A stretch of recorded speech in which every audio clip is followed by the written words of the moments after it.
Good Friday evening, ladies and gentlemen, and welcome to the campus of Stone Memorial High School in Crossville, Tennessee, where we are set for the high school football game of the week. It's a Region 4 4A matchup tonight as the number one ranked Upperman Bees have taken the trip up I-40 from Baxter to take on the hosting Stone Memorial Panthers. I'm Noah McKay on the call here on the Watson Chevy UCR Media Network. Thrilled to be joined here next to the press box by my friend Jeremy Tollison, Hallie Ledbetter handling sideline reporting duties for us tonight, and the lovely Madison McKay producing things for us this evening as we sit about 12 minutes away from kickoff. This is the Watson Chevy and Crouch Team with Highlands Lake Real Estate pregame show, and we've got a lot to get into, a whole host of different storylines entering this football game tonight. But first, tonight's broadcast is presented by our friends at Gentry's Power Equipment, your hometown steel dealer. The folks at Gentry's Power Equipment have been with us for a couple of years now. They're presenting sponsor of Upperman football and Upperman basketball starting this year on our network. We appreciate them so very much. If you need any sort of outdoor equipment, I'm talking mowers, blowers, chainsaws, and more, right there on Buffalo Valley Road in Cookeville, Gentry's Power Equipment is your one-stop shop. As we sit about 12 minutes away from kickoff, let's take a look at this matchup, Jeremy. The ninth all-time meeting, Stone leads it 5-3 in the previous 8 matchups, but Upperman 3-1 in their last 4 meetings since 2021.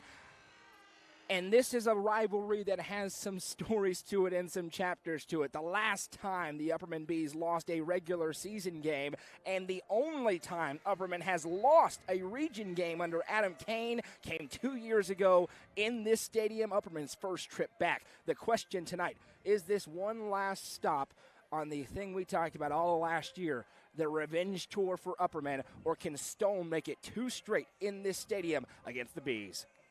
You know, Stone Memorial has talent, and Stone Memorial has a team that if Upperman opens the door and gives them a chance to sneak in here and take this game, they can win this football game. But let's just call it what it is. Upperman is a big favorite, and if Upperman plays Upperman football, then it could be a long night for Stone. But make no mistake about it, Stone is good enough to win this game if Upperman makes some mistakes. It's one of 5 games tonight. The bye weeks were interesting. They're done now. We're back rolling. 5 games live across the Watson Chevy UCR Media Network. Already fired up, and it's already a 12-0 lead for York Institute over on UCR4 tonight. Casey and Jack Bolden on the call. They are on UCR4 live right now. York over Wartburg. The Dragons going to roll tonight. They are one of the hottest teams in the state, especially in that 2A classification. We saw them beat Stone Memorial 2 weeks ago in this building. Over on UCR2, a pivotal one. DeKalb County playing for their playoff lives. Sparta without Trip Pinion tonight. On UCR2, White County travels to Smithville to take on DeKalb County. Josh Bowles, Chase Hoke on the call on UCR2. UCR3, a big one. Region 4 6A, you get my drift. They're all big this time of year, but we're back into the region. Cookeville at 7-1. Travels to Green Hill at 8-0. Cookeville trying to essentially secure a home playoff win and keep their hopes of winning the region alive. Green Hill's faced an abysmal schedule to this point, but they passed all their tests with flying colors.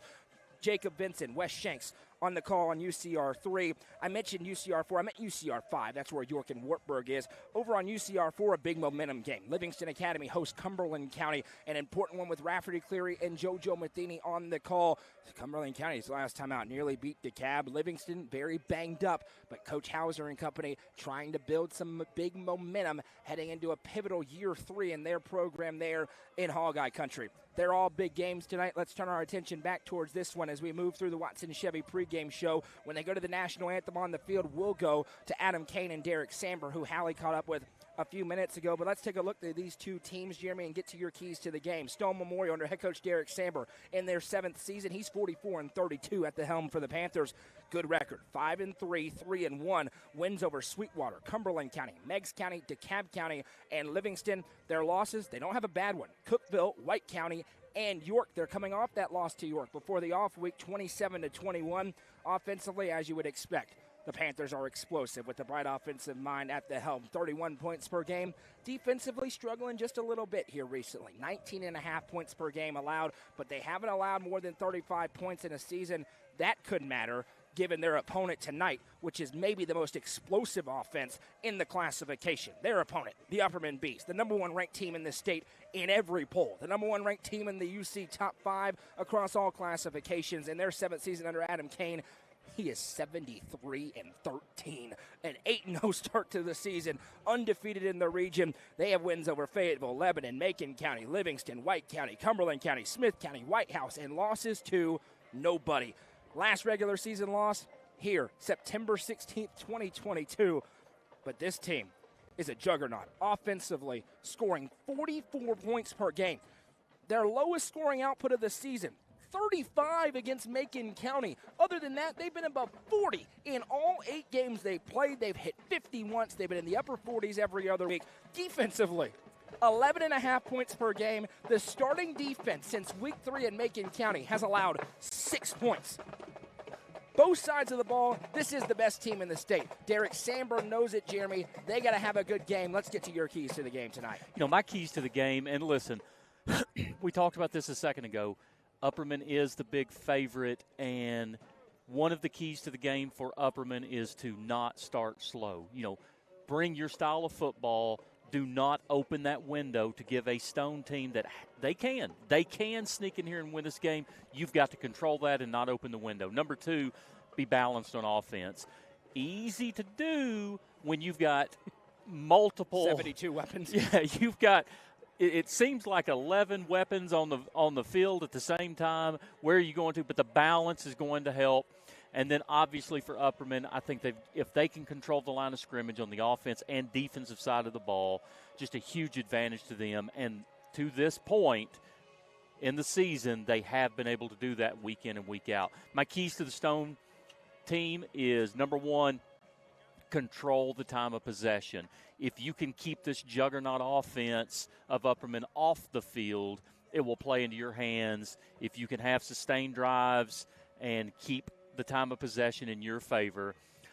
We've seen teams feel like that what they need to do is blitz Stone.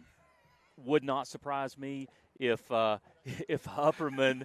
Martell is struggling with the stairs over here. You only got 3 more, Martell. Come on now. Come on.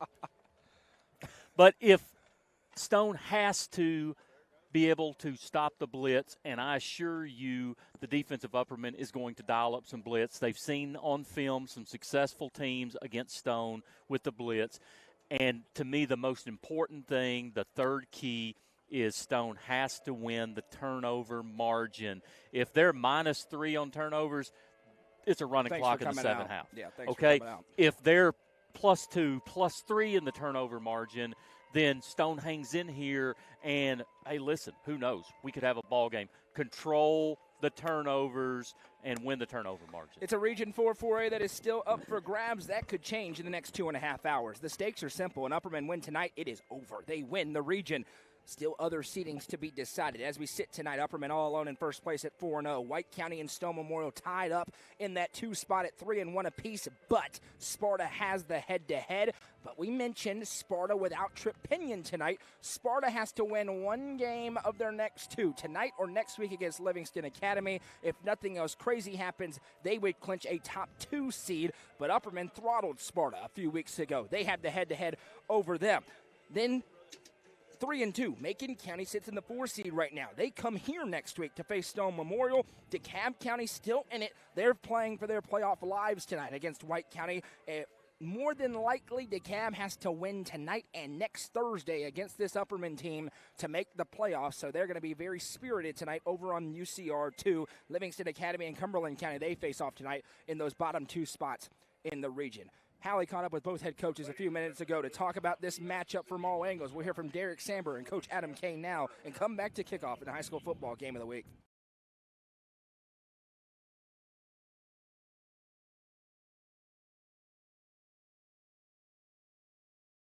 Upperman coach Adam Kane, what did the week of practice look like as you've prepared to re-enter the region? Yeah, it was a week. You know, we understand. We corrected the mistakes we made the week before. We understand this is a really good opponent. Last time we were here, they beat us, and a lot of dudes were on that team, and we remember that feeling. So it's an important game.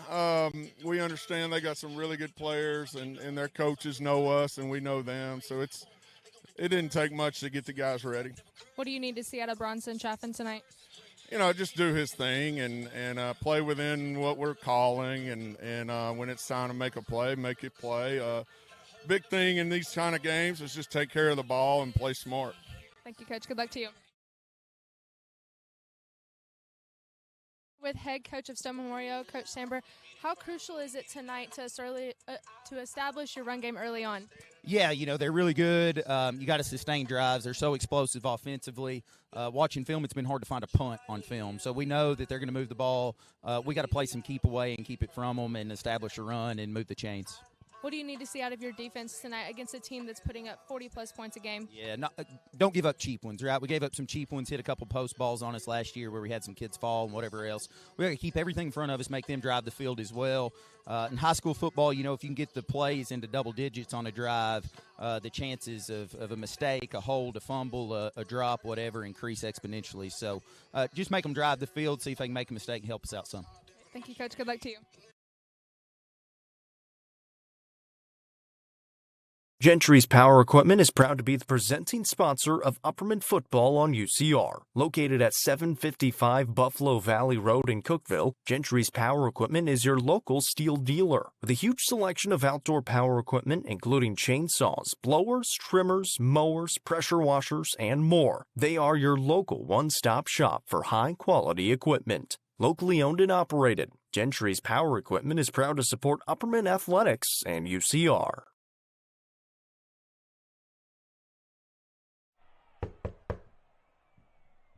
Can I use your shower again? I can't find anyone to fix it over the weekend. Yeah, but you should have just called my guy. Hey, Greg. What's up, Luke? Can you fix the shower today? Absolutely. Even on Sunday? Of course. No one should go without water. That's why we're here for you. 24/7, 365. You look ridiculous. Call the Happy Face Truck today. Live Oak Insurance and Financial is home to your trusted local insurance professionals. Their experts are here to provide guidance and options to fit your home, life, health, and business insurance needs. And with the Medicare enrollment period coming soon, they're here to answer your questions. Call 931-367-5483 to set up an appointment today. Live Oak Insurance and Financial is proud to sponsor student athletes in the Upper Cumberland and this broadcast on the UCR Media Network. Welcome back. Stone Memorial wins the coin toss, and they elect to defer their choice to the second half. So the Upperman Bees will receive the opening kickoff. I'm Noah McKay, joined by Jeremy Tollison, Hallie Ledbetter on the sideline.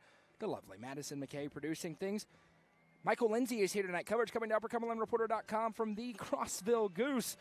So you know it's going to be good. Cinematic highlight reel and more from this game. Easton Tollison is down there. He's Hallie's bodyguard tonight, so we'll see how long he lasts before he goes. Good luck, Hallie. Throwing the football around over there. Good luck, Hallie.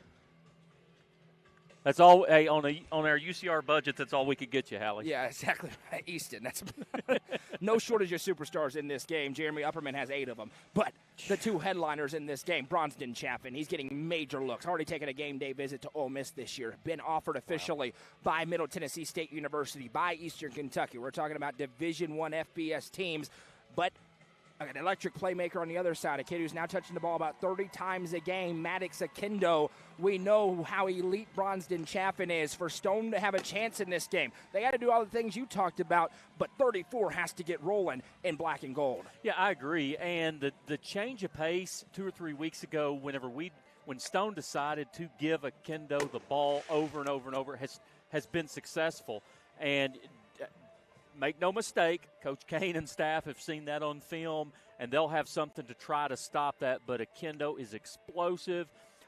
And 2 weeks ago when we were here, one thing I didn't realize how strong he actually is, too. Absolutely. I thought it was just pure, like, Chris Johnson speed. However, the kid can lay the lumber, too, so just a great mix. Let us know who you are, where you're watching from, who you're cheering for live on the main UCR Facebook page, YouTube channel, Hub Plus Roku app, on 106.3 The Eagle, back in Putnam County, locally in the Upper Cumberland, if you have Spectrum on Twin Lakes on channel 192.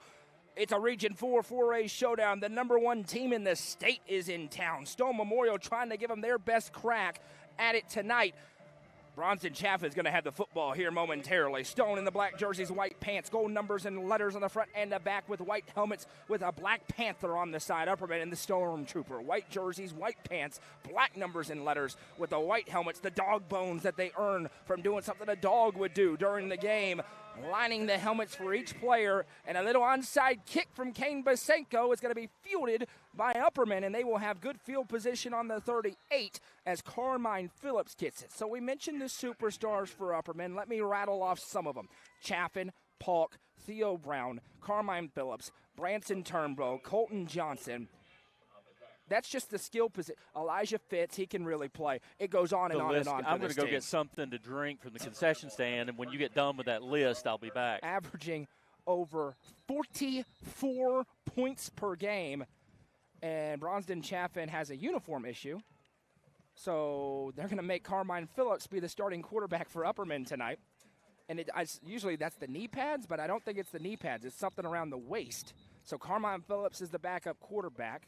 More than likely, he has his play card tied to his waist, and you can only wear those by rule on your wrist, so they probably sent him off. That's what it looked like. He had a play card on his waistband. So Carmine Phillips is probably about to hand it off to Ethan Polk to open up the ball game. Big boost for Stone. We don't know how much he's going to play, but Gage Eldridge is back in uniform. The big tackle offensively, a big member of that defensive line as well. Coach Samber on Wednesday said, hey, we don't know if he's available or not, but if he is cleared to play, which they hope he would be, it looks like he is tonight, probably not going to see him out every play like you would on a typical Friday.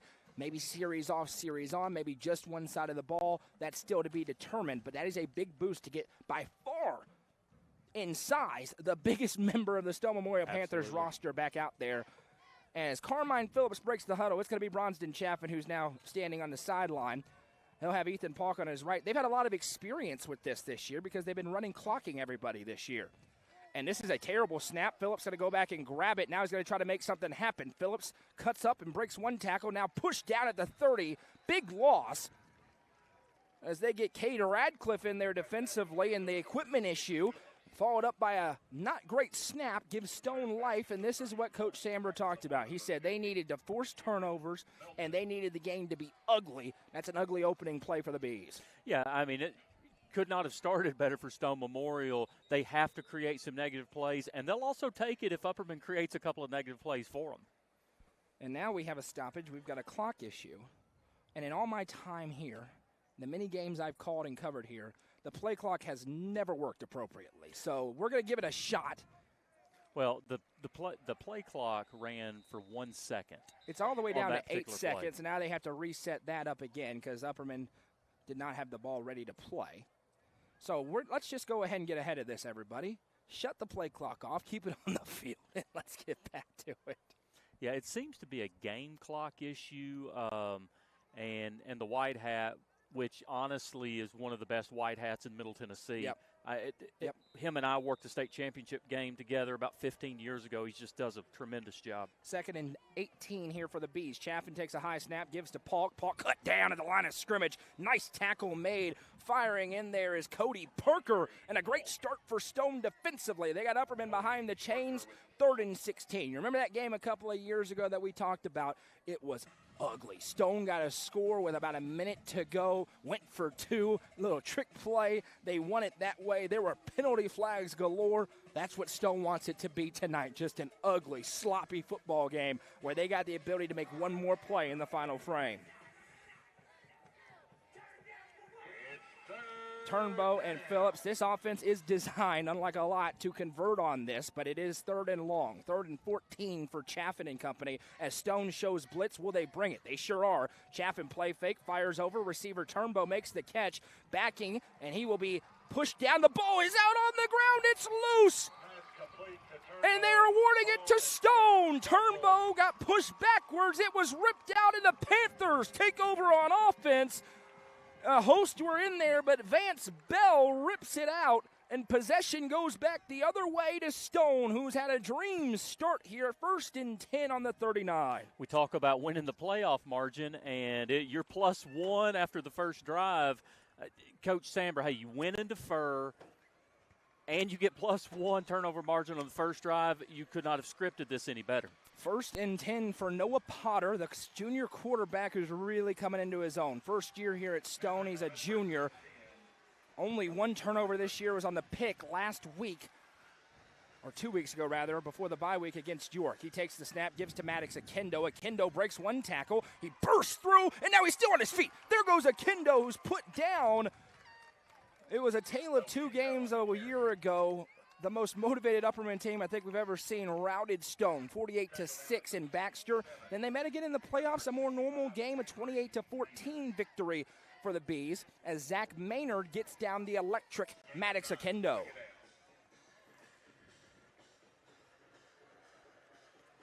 Question in the comments, I'll bring it to you after this one, Jeremy. It's an officiating question. I want to know it too. 2 to the right, 1 to the left. Potter takes the snap, play fake. Little pump, now he's forced out of the pocket, being pressured. Fires, receiver makes the catch, and tiptoes out of bounds. Hunter Haney, and we've got a late flag in from the sideline, and it was very late, so we will wait and see.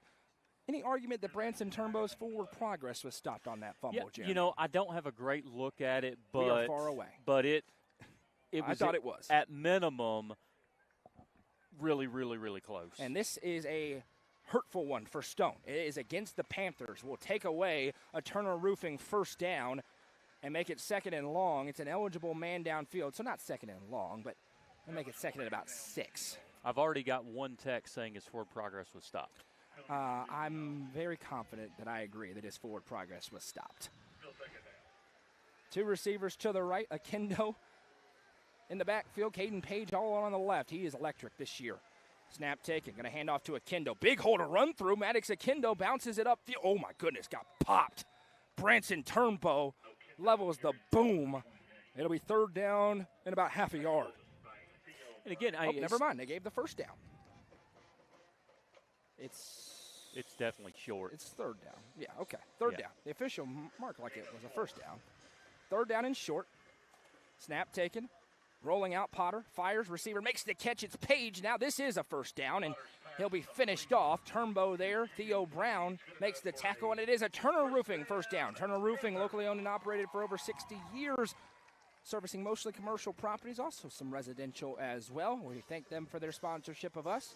Stone with a dream start. They're trying to get on the board here. 1st and 10 from the 25-yard line.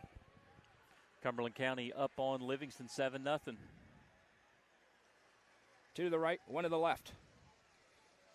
This tempo offense where they can slow it down. There is Gage Eldridge, by the way, on the left tackle spot for Stone. They force the turnover. There's still confusion. The White Hat official was confident that the last play was a first down. He started signaling it during the play, and they're going to award that and turn this into 2nd down after that pitch and catch. The ball was not past the line to gain. I can say that with my full chest. That hurts Stone, quite frankly, because now it's 2nd and 7 instead of 1st and 10. 2 to the right, 1 to the left. Play fake. They're going to run the speed option. It goes nowhere. Ethan Polk fires in from the outside linebacker spot and takes down Noah Potter for a huge loss. It's going to be 3rd and long for the Panthers. And if you're Stone, like you said, I mean, it puts them at a disadvantage when the chains get reset. And obviously your play call for 2nd and 5 is much different than your play call for 1st and 10, and it creates an issue. 2 to the right, 1 to the left here. They are also designed to convert 3rd and longs with their ability to throw the football. Snap taken, rolling out, being pressured is Potter. He finds Haney. Haney will be popped out of bounds. In no man's land, you're going to go for it if you're Derek Samber. Branson Turnbow, he's been all over the field on defense, makes the tackle. And it's going to be 4th and 9 for the Panthers. And Stone, if they can convert here, they just stay on target with this game already playing out in the best possible scenario for them. You do not want to turn this ball over to Upperman. I don't feel as though that Upperman's going to be out of sorts in their 2nd drive. Yeah, they were way behind the sticks on drive number 1 after Chaffin had to go out with an equipment issue. 2 to the left, 1 to the right for Noah Potter. 4th down and 9. Junior quarterback has the snap. Upperman brings pressure. Potter swivels the hips. He's hit and he's sacked. Buried in the backfield by a host of Bees. Leading the charge, Andrew Bohan, the junior, with a domino sack and possession back to Upperman. Really good play call by the defensive coordinator from Upperman there. They start to roll out to the left and unfortunately roll right into the blitz coming from Upperman. Just a really good play call. Remember, the defensive coordinator who you mentioned, Blake Satterfield, came in from down in Hartsville where he went to 3 semifinals with the Trousdale County Yellow Jackets. See what that team has become without him there. Him and Coach Kane have really had a meeting of the minds. They've hybrided up the two defenses, the 3-3 stack and the 4-3. They bring a lot of pressure this year. That's different than in years past, and it works there as they get the Dominoes sack. Now here's Bronston Chaffin on 1st and 10. They bring Phillips across, play fake. Chaffin's looking to take a shot. He'll fire it deep for Branson Turnbow, and he makes the catch. The rainbow into the breadbasket from the best deep ball thrower in the classification, and it's a Sonia Brown with American Way Real Estate and Baxter Pharmacy first down. When that ball left his hands, I thought for sure he had overthrown him, but that just shows you the speed of Turnbow there to play to the ball and at the fingertips make a great, great catch. Into the Twin Lakes Catfish Farm and Baxter Family Dentistry red zone on one play goes Upperman. And how quickly it can change. 2 receivers to the right, Brown and Fitz. Turnbow to the left, Chaffin in the gun with Ethan Polk on his left hip. As the offset back. Snap taken. Chaffin's going to keep it himself. There goes Bronston Chaffin to the 15, and he'll be finished off at about the 12. Gain of 5, make it 6. Falafua makes the tackle defensively. And it will be 2nd and 5 for Upperman on the 12. So you have the fumble. Stone driving. You have the weird play that wasn't a first down, called a first down. Upperman gets the sack on 4th down. We go the other way, and you blink. Big strike from Chaffin, and they are in business. 2 to the right, 1 to the left.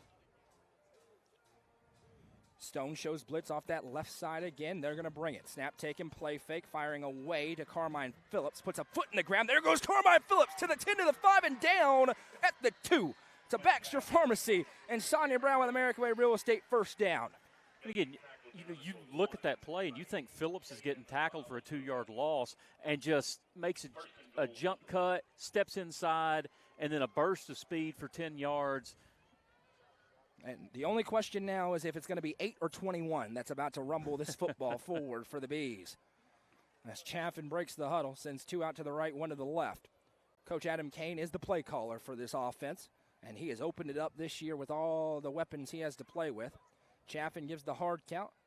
Stone, let's see something they like on that left side of the offensive line, right side of the defensive line, as they're showing a lot of blitz from there. Chaffin's going to carry it himself. Bronston Chaffin forward. Touchdown, Upperman. Bronston Chaffin from 2 yards out, and the Bees are erased a slow start. It's 6-0 Upperman. And as bad as the first drive was, the second drive is exactly what Upperman has put on film the entire year, mixing the pass with the run, and all of a sudden, that drive you see Upperman football. It is an E.J.'s Barnes touchdown for Upperman. E.J.'s Barnes here to help you with all your backyard needs. Austin Roberts, the sophomore kicker, on to attempt this one. Snap is down, hold is down, the kick is up, and the kick is no good. Missed it wide left, so it stays at 6-0 with 6:28 to go in the first quarter. But we've got a flag down, and I think this one is against Stone from the way the Bees are reacting.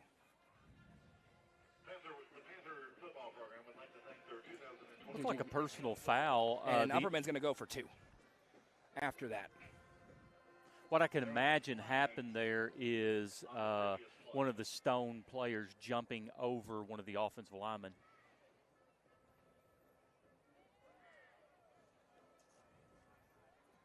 So Upperman is going to go for 2 as now they're going to get it down to the 1 yard line.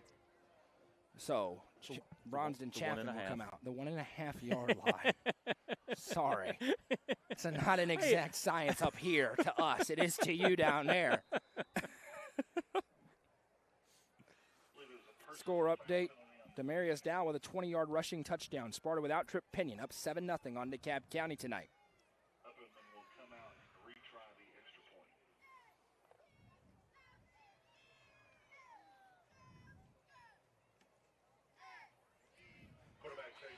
And Bronston Chaffin walks it. 2-point conversion is good. And with 6:28 to go in the first quarter, it is Upperman 8, Stone Memorial 0. This is the high school football game of the week presented by Gentry's Power Equipment on the Watson Chevy UCR Media Network. I work with Warren County Nursery here in McMinnville, Tennessee. I'm very passionate about the hay because that's how I take care of my cows. So I farm here with my dad. We raise primarily corn, soybeans, and wheat. By having that in my background and knowing what the customer expects, I know how to cater to the customer. We're here to provide solutions for our customers. Going through some of those challenging experiences help you understand maybe the position they're coming from.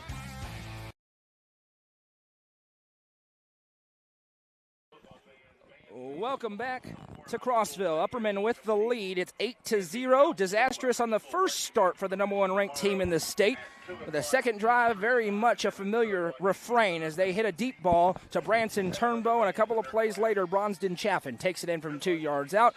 2-point conversion is good after they got a personal foul against Stone Memorial, and it's 8-0 midway through the opening frame. And if you're Stone, you hate to say that this drive could be deciding the game. However, if you can't do anything with football here, give it back to Upperman and they go up 2 scores. I don't care who you are. It is so hard to come back on this Upperman team. Kickoff is away. It's going to be fielded at about the 25-yard line, looking to weave up field and being slung down as they kick it away from Maddox Akindo. Jaden Afalafua on the return. Good field position for Noah Potter on the 37. One thing I like that Stone is doing, I think the quick passes to the outside are going to help against the blitz. And we've got some receivers when the quarterback can't seem to find anybody downfield. The receivers are really checking up into the flats to really give them a spot to throw and gain 4 or 5 yards. All the games are live. All the games have been shared to the main page. So if you're looking for a game, you can go to Upper Cumberland Reporter on Facebook and scroll through as 5 games are live simultaneously. Snap taken, handoff goes to the back up the middle, and Akindo will be taken down after a gain of about 6. Theo Brown makes the tackle defensively. Make it 5, so it'll be 2nd and 5. Hey, really good job so far by the Stone offensive line creating holes for Akindo to run through. Very impressed with that. 2nd and 5 here. Remember, this has been a team that's been competitive against really good teams. Handoff goes to Akindo again. He rumbles forward and finishes. I think it's going to be enough for a Turner Roofing first down when they put this one down. And against Cookville leaned on them late, made it a little more lopsided, but wasn't a running clock. Against Sparta, not their best effort. We're in it till the 4th quarter. So this isn't a team that's been getting boat raced by really good teams that they've faced. 1 receiver each way for Potter as they get lined up quickly. Has the snap. Play fake. Potter's trying to keep it himself, and Theo Brown will put him down. Couldn't quite get away from the big senior wearing number 4 in white. It'll be 2nd and 8. And that's what Stone needs to do, is just show multi-dimensional, and Coach Samber is one of the very best at that. And now they go quickly again. 1 receiver each way as the Upperman band who's made the trip is rocking. Handoff to Akindo, student body left, and this time Upperman ready for it. They'll put him down. On the first drive, he had a couple of those where there was nobody within a country mile, but that time Gunnar Block gets in there for the tackle. Maybe a gain of a yard. 3rd and 7 here for a Stone offense that knows they have to keep up tonight. Cannot afford to go empty possession several times in a row. The best defense for Stone tonight is to keep that offense off the field from Upperman. 2 to the right, 1 to the left. Upperman shows blitz. Will they bring it? Akindo in motion. Potter play fake, looking for Akindo. He makes the catch. There goes Maddox Akindo. 20, 10, 5. That'll do. Touchdown, Stone Memorial. A little bit of Miami Dolphins on the motion, hitting him for 6. Great play call. Just a well-designed play by Coach Samber there in the Stone offense and executed to perfection. That's a Rick Potter with Century 21 touchdown for Stone Memorial. And let's see if they're going to chase points or not. Looks like they're going to try to get those 2 back and tie it up here. So they will leave the offense on the field. And they're going with a little interesting formation with Akindo out wide all alone, Potter in the backfield, and Coach Kane wants to talk about it. He will burn a timeout. What an answer there for the Panthers. 3rd and 8. And we talk about how smart Derek Samber is offensively all the time. That was a really fun play call. Yeah, I've not seen a play design like that all year. And like I said, just get into your magic bag of tricks. But the execution of the play, the selling from the quarterback and hitting him perfectly in stride. And listen, Branson Turnbow is super fast. Super fast. But he had the right angle on him, the inside leverage there, and as soon as he caught the ball, Turnbow knew that it's a touchdown. So they're going to try and tie this game up here on the 2-point conversion. This could loom large. A very exciting start to this game, to say the least. We're here for a reason tonight. We got a score update, though, from UCR2, Jeremy. And a very exciting game between DeKalb County and White County as well. Jordan Parker with a beautiful touchdown pass. Tigers decide that they want to tie that thing up 7-7. 7-7. Josh and Chase on the call there over on UCR2 tonight. 5 games live across the Watson Chevy UCR Media Network this evening. Potter going to motion everybody across. Akendo's over there all alone on his left. Now he'll come in motion. Rips it back the other way. Potter rolling to his right. Fires. Receiver is there, but it's broken up. Branson Turnbow paws it away. And possession goes back to Upperman on the kickoff. 4:39 to play in the first quarter. It's 8-6. We'll be back in 30 seconds. Don't go anywhere. The Real Estate Collective is a team of experienced, licensed real estate agents serving the entire Upper Cumberland region. Whether you are looking to buy or sell, the RICO team is ready to serve you. With a focus on people over profits, you can rest assured the Real Estate Collective can help make your real estate dreams a reality. Call 931-559-9500 for more information or see their current listings at letsgorico.com. The Real Estate Collective is proud to support student athletes in our area and this broadcast on the UCR Media Network.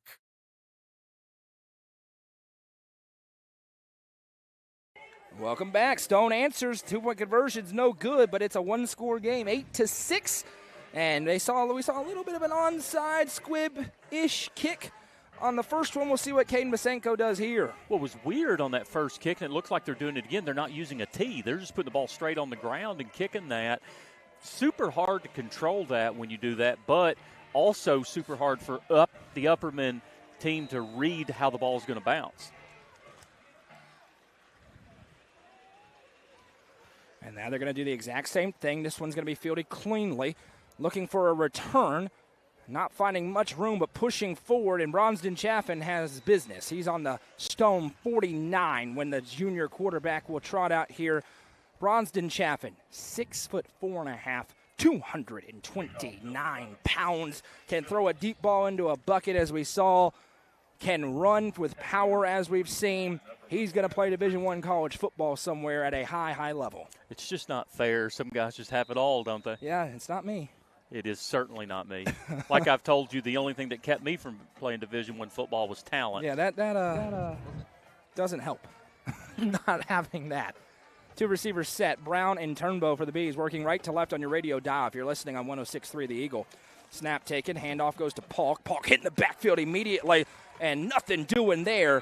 Stone is loading up to try and stop the run early on with those blitzes. It's a loss of a couple. Tackled by Bunker and Ratcliffe. Yeah, really good play by Carson Bunker there, just to meet him and not give up any ground. Because I'm telling you what, Paulk is a freaking load, and to be able to stand him up is very impressive. Ethan Paulk runs with bad intentions out there. 1 receiver each way for Chaffin on 2nd and 12. Has the snap, play fake, going to fire the quick hitter to Elijah Fitz, who tries to tiptoe in bounds, but he will be down. Elbows hit the ground to the 45, making it 3rd and about 6.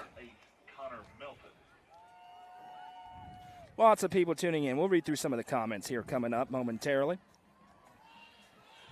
Big plays both ways. Connor Melton makes the tackle there on Fitz in open space. Big play here for the Bees, who don't want to find themselves in a 4-quarter fight tonight. 3:20 to go in the opening frame. And they are keeping the play clock on the field, which we figured would happen at some point. That's what happens typically. Brown going to go in motion across the line. Stone shifts. Snap is over the head of Chaffin. It's a foot race. Chaffin is going to dive on it. Snapping issues all over the place for Upperman so far. They're going to have to punt it, and Stone has all the momentum.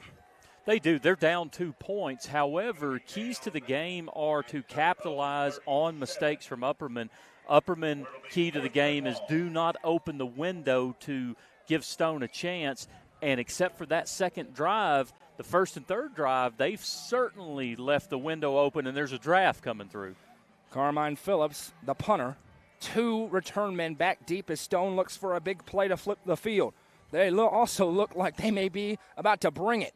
They do. Phillips gets it away. Spinning kick, bounces, and takes an Upperman roll inside the 30. It'll be touchdown at about the 28, and that is where Noah Potter and company will come back out. Coming off a touchdown drive, they're looking to do that again and take a lead. We got an update from the Cookeville Green Hill game, but Green Hill with a 53-yard wide receiver screen pass, and they're up. Green Hill up on Cookeville 7-0. You're going to want to stick around during the Happy Heller halftime show when we go around the state to the scores, because there are so many pivotal games impacting teams in our area. Well, also, of course, Maryville and Alcoa are playing today. I promise you, that's what I was about to bring up. That is just a great, and soon talking about Alcoa, soon to be 4A, exactly. 1 receiver each way. 1st and 10 for Potter and company. He has the snap. Gives to Akendo. Akendo this time will not have the room, and Akendo electric. You got to give a ton of credit to Derek Samber for the play design on the touchdown, though. Theo Brown makes the tackle. Upperman playing with 1 high safety. You bring Akendo across in motion, so he already has speed, and he just rips it right across the middle of the field. Potter puts his foot in the ground and finds him, and then it's a foot race, and you can forget about it. Snap taken, handoff goes to Akendo around the left side. We've got foul.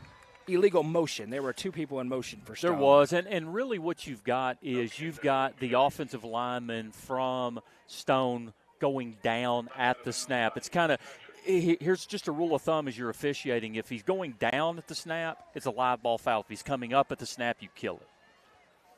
So it's a decision for Coach Kane if he wants to accept this penalty or not. It was only a gain of 1, so it'd be 3rd and 6. Or it'd be 2nd and about 11. That's a real decision to make if you're Adam Kane in this spot.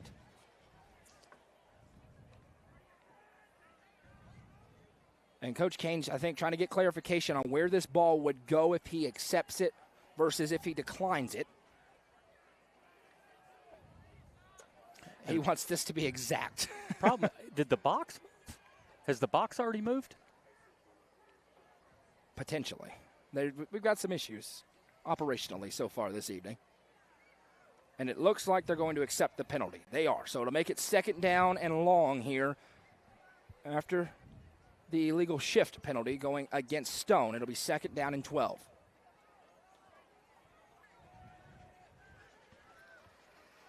Trips out to the right, 1 to the left. Motion man across is Akendo. Snap taken. Rolling out is Potter.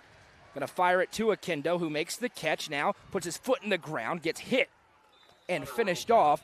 Gets about right back to where we were before that discussion. Jude Fitzpatrick, who stepped into the Walter Kane spot. Kane out for the year with a knee injury. They've missed him at that Mike linebacker spot. Makes the tackle. It's 3rd and 5.5. It's funny. That's just football, isn't it? Whether you accept it or decline it, you get the same thing on 3rd down. Maybe a yard and closer if you're Stone Memorial, so they get away with it. 1 to the right, 1 to the left for Potter. 1:10 to play in the quarter. Snap taken. Handoff to Akendo. He's got plenty of blockers in front. There goes Akendo. He's got the Turner Roofing 1st down. Just really, really good lead block by 52 there. Andrew Hughes. Number 52, just a really good lead block there. 1st down, Panthers. And Andrew Hughes. Cole Hench with the block out in front there for Stone. And Hench does a lot on both sides of the ball for this Panthers squad, who's doing exactly what they wanted to do. 58 seconds to go in the 1st, and they're in the ball game. 2 to the left, 1 to the right. Clock is stopped for some reason. They motion a man across again. Snap taking. They're going to hand off, and nothing doing. Put down is Lincoln Eldridge, the sophomore. Eldridge on the carry. loss of a yard. Several different Bs got in there, and Colton Johnson, the sophomore, speaking of guys who are going to play Division I football, he's going to play Division I football, makes the tackle. Stone has to call one more offensive play here, assuming it's not an incomplete pass. One receiver each way. Akendo in the backfield with Potter. Takes the snap, play fake. Potter going around the right side, quarterback sweep. Potter finishes it off out of bounds as Fitz meets him. And they will mark him down at about the 46-yard line. Well, it will be a 3rd down and 8. They scored the last time they had this exact situation, and I believe he ran out of bounds, and we're stopping the clock when they run out of bounds tonight. So we're going to wait and have one more play. Is there a point in the game where it's supposed to stop at the end of a quarter? Is it all the time? What is that, Jeremy? Because the NFL has different rules from college, and it is. High school has different rules as well. Exactly. It's just if he's out of bounds here, it's going to continue to run and does not start until the snap. Potter takes the snap, drops back, fires the quick hitter. It is the go-to 3rd down play for Stone Memorial. The hitch to the sticks, and it's another 1st down for Stone, a Turner Roofing 1st down as they move the sticks with 18 seconds to go in the quarter. And Elijah Fitz in really good position there, but just gave just a little bit too much room. Just needs to realize where the 1st down is and just play a little bit more press coverage there. Potter takes the snap, gives to Akendo. He's hitting the backfield, and there's that strength you talked about, Jeremy. He's still fighting forward and down after a gain of 5, and that will be the final play of the first quarter. Stone Memorial hanging in tough with the number 1 team in the state. We'll come back with the second. It's 8-6 Bs. This is the high school football game of the week, presented by Gentry's Power Equipment on the Watson Chevy UCR Media Network. Williams Auto Sales, where you're more than a credit score. At Williams Auto Sales, they believe in people, not numbers. Get into a reliable vehicle at a payment you can afford. Concerned about repairs? They offer warranties to keep you covered. Use your trade as your down payment. Visit them online at WilliamsAutoSalesTN.com or stop by at 535 West Broad Street in Cookeville today. Williams Auto Sales, a name you can trust. Tee Up is the Upper Cumberland's brand new indoor golfing experience. With 3 state-of-the-art simulators, you can work on some of the world's best courses, all in the comfort of their climate-controlled facility. You want to know how you can improve? See everything from club speed to spin rate in seconds. Conveniently located at 141 4th Street in Baxter. Stop in. Visit them online at teupgolfclub.com or call them at 931-559-GOLF to reserve your simulator today. Tee Up is proud to support this broadcast on the UCR Media Network. Welcome back live on the main UCR Facebook page, YouTube channel, the NFHS Network, live on 106.3 The Eagle, live on the Hub Plus Roku app, channel 192 on Spectrum in Twin Lakes, and anywhere else you want to watch high school football. We are live tonight. Stone Memorial with the football, trailing by just 2. It's 8-6. The Panthers driving on the Upperman 40-yard line, working right to left on your radio dial if you're listening in. One each way for Potter. Takes the snap, going to give to Akendo, who had a big first quarter. Akendo with the patience, and now there he goes, but Carmine Phillips will string him out and put him down. Gain of a couple makes it 3rd and manageable for Maddox Akendo. Scored on the long touchdown reception. Just had a gain of 5. Now he adds 1.5 yards more. Yeah, just really impressed with Akendo's running vision to kind of turn a little bit out of nothing and just find that little crease and gain 3 or 4 yards instead of a 2-yard loss. 4 down territory, but barring a negative play for Stone. Akendo going to go out wide into the slot. Motion man into the backfield is Page. They're going to give it to him. He's looking to throw downfield. They fire back to Potter, who has room to run to the 40, 35, 30, and Potter tiptoes out of bounds. More trickery from Derek Samber. It's a Turner Roofing 1st down. They're opening the barrel tonight. Coach Samber has probably woke up in the middle of the night and thought of these 2 plays. That is a fantastic, almost Philly specialist type play. And they bottled up Akendo deep, but it was all eye candy so he could throw it back across to Potter for the 1st down. Love it. Snap taken. Going to hand off. This time the back again, nowhere to run against that big Upperman front, but he finishes forward again as Dylan Phillips, the sophomore, rumbles forward for a gain of 2. Branson Turnbow finishes him off. Also in there defensively for Upperman, number 55, Caden Tree Trunk Durham. Nearing the red zone is Stone. What a start for the Panthers here. 2nd and 8. Not upset alert yet, but you're sniffing it. Potter with the shotgun snap. Play fake. Fires deep on the pump and go! Caden Page makes the catch. Touchdown, Stone Memorial.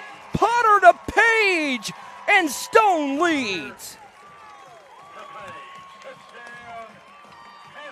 Just like you thought it would be. It's a Rick Potter with Century 21 touchdown, and the Panthers have a lead, and they're going for 2 after a timeout. That'll be called here by Derek Samber. We'll take it with them and be back in 30 seconds. Stone Memorial with a 4-point advantage.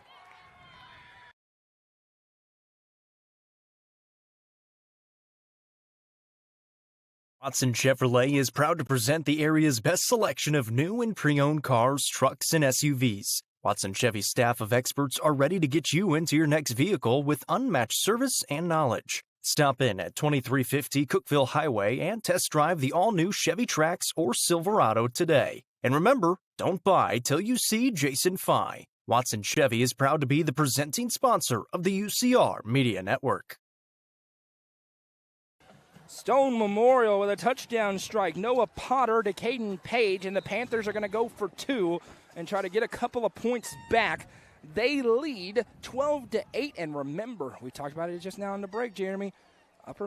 Stone deferred, and they're going to get the ball to start the second half. And again, you couldn't have scripted this any better for Coach Samber and the Stone Memorial Panthers at this point. Listen, there's a lot of football to be played, but after 13 minutes and 25 seconds, if you would have given this script to Coach Samber, he would have taken it 100 out of 100 times. Even a slightly worse script he would have taken. One receiver to the left is Page, who has just been unbelievable. 5 receiving touchdowns in their last 2 games and a quarter.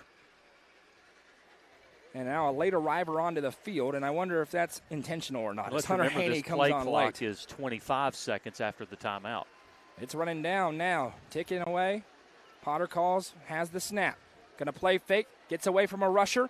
Now swivels the hips, fires receivers open, and can't make the catch on the fastball. Looking for Lincoln Eldridge in the back of the end zone, but 0 for 2 now on 2-point conversions. And with 10:35 to go, Stone's lead is 4. Upperman looking for an answer when we come back. Don't go anywhere. Sonia Brown with American Way Real Estate is proud to present this deal of the week. 2139 Austin Bottom Road in Baxter features 3 bedrooms and 3 bathrooms with a large metal frame storage building on over 7.7 acres near Center Hill Lake.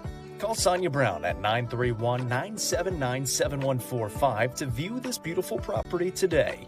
Sonia Brown with American Way Real Estate is a proud sponsor of this broadcast on the UCR Media Network.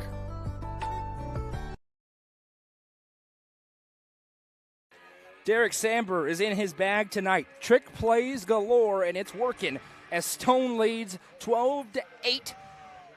Really offensively, though, the biggest hindrance to Upperman tonight, Jeremy, has been Upperman. They have had several snaps over the head of the quarterback, and it is nuclear struck 2 of their drives so far. The other one, they went right down the field and scored, but they find themselves in a hole, and Stone going to start to build a little bit of belief, and that's something that Derek Samber and I talked about this week. Said they got to believe that they can win this game.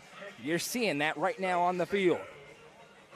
Yeah, and this is on Upperman at this point, is the mistakes are leaving an opportunity for Stone to stay in this game, and Stone is absolutely going to grab a hold of those opportunities and have the lead here in the second quarter. We've seen squibs. We've seen onside kicks. You see another one here, and it goes directly out of bounds. And Upperman will take it right where it went out. So it'll be on the 44-yard line or so. The good news is the rule change for Upperman is they get the ball there plus an additional 5 yards. So they'll get near midfield after they mark that off. Carolyn's cheering on the Bees, as is Bridget. Katrina's cheering on the Panthers. Daniel's a Bee fan tuning in. Tina's cheering on for Upperman, as is Charles and Kathy. Angie's cheering on the Bees, as is Russell and Brenda. Stone fans, you're getting bullied in the comments right now. You got to answer back and let us know if you're cheering for the Panthers. First and 10, Upperman on their own 49-yard line, and they'll be looking for a solid snap to get rolling on offense. Got a quick update from Livingston after the first quarter of play and 2 L.A. fumbles inside the 5-yard line. It's 14-0 Jets. 8 minutes left in the half. Cumberland County playing good football. Livingston ravaged by injuries as Chaffin carries it around left side. He's got some blockers in front. There goes Bronston Chaffin finishing it off forward. And one thing we know about Adam Kane, when the going gets rough, you're about to see 8 and 21 run the football a whole lot in this ball game. Cole Hinch makes the tackle after a gain of 4. And what Upperman needs to do is just settle down. Just take a breath, settle down. Coach Kane is a mastermind at this. Just take a breath and start playing Upperman football. Brown and Phillips out to the left. Chaffin in the gun with Polk as the offset back on his left hip. 9:50 and counting to play in the first half. Stone leads 12-8. Chaffin with a little bit of a high snap. Hands to Polk. This time Polk breaks one tackle. And Stone's pursuit to the football been great so far tonight. A gain of just 1.5 yards. Chance Hall in there defensively. 3rd down and 4 upcoming here for Upperman. And I talked in the previous drive how big of a 3rd down play it was for Stone. This is an absolute huge play for Upperman. 3rd down and 4 as they break the huddle. The receiver goes over to Coach Kane to get the play call, brings it in. A different receiver every play typically. They save Chaffin's legs as now Stone shows blitz again. They've been bringing the hounds tonight. Chaffin takes the snap. He's going to run right against that blitz. He's got the first down and a lot more. He bounces off of one tackler, and now Bronston Chaffin carries 5 Panthers forward. It's a Baxter Pharmacy first down. Baxter Pharmacy is your hometown pharmacy. Lena Huddleston, Jared, and company, we appreciate them so much for being a long-time first down sponsor of Upperman football here on UCR. Located right at the crossroads. They're proud to support Upperman football and us here at UCR. A big run for big number 8. Yeah, again, Phillips there just took the wrong end of that collision from Chaffin, but Phillips did a really good job of hanging on for dear life and finally bringing him down after 6 or 7 more yards. 2 receivers set to the left. Upperman nearing the Twin Lakes Catfish Farm and Baxter Family Dentistry red zone. Handoff goes to Carmine Phillips, who's in the backfield. A little more speed as he tiptoes forward for a gain of 3, maybe 4 yards to the 22.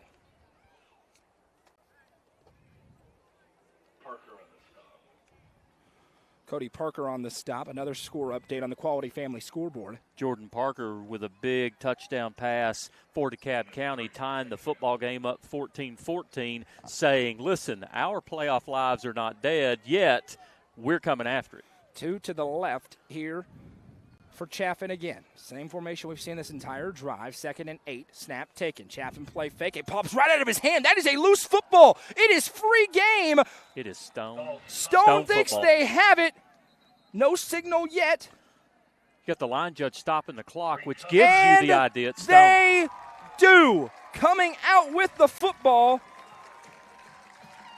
is Dylan Phillips. And Stone Memorial has their second forced fumble of the half. They had to win the turnover battle. They're certainly doing that. 7:47 to go in the second. Huge, huge. And again, the mistakes from Upperman are on Upperman. Stone has capitalized on them and taken advantage of them, but the mistakes that we see are Upperman. We got another update from York, up 41-0 with 400 yards of offense in the first half. Upset alert here on the main UCR Facebook page. Mentioned it was close. You're here now as Stone tries to take a 2-possession lead. Upperman shell-shocked, making uncharacteristic mistakes. Snap taken, handoff to Akendo, and that is not uncharacteristic. Nowhere to run through that time. Loss on the play. Israel Alvarez, the junior, gets in there to make the stop. Colton Johnson in there as well from that linebacker spot. Tempo here for Stone as they get lined up quickly. Upperman tries to adjust. Potter with the snap, gives to Akendo. Akendo bounces it, and Theo Brown meets him, and then he'll be finished off from behind with a stiff shot leveled by Ethan Polk, who gets up and starts talking his talk. It's going to be 3rd and long as the Upperman defense trying to bail out their offense. Well, Derek Samber said they got to be +2 in the turnover differential. So far, so good. They're there now through 4 drives for Upperman offensively. One receiver to the left. It's Caden Page. He'll be one-on-one with Carmine Phillips.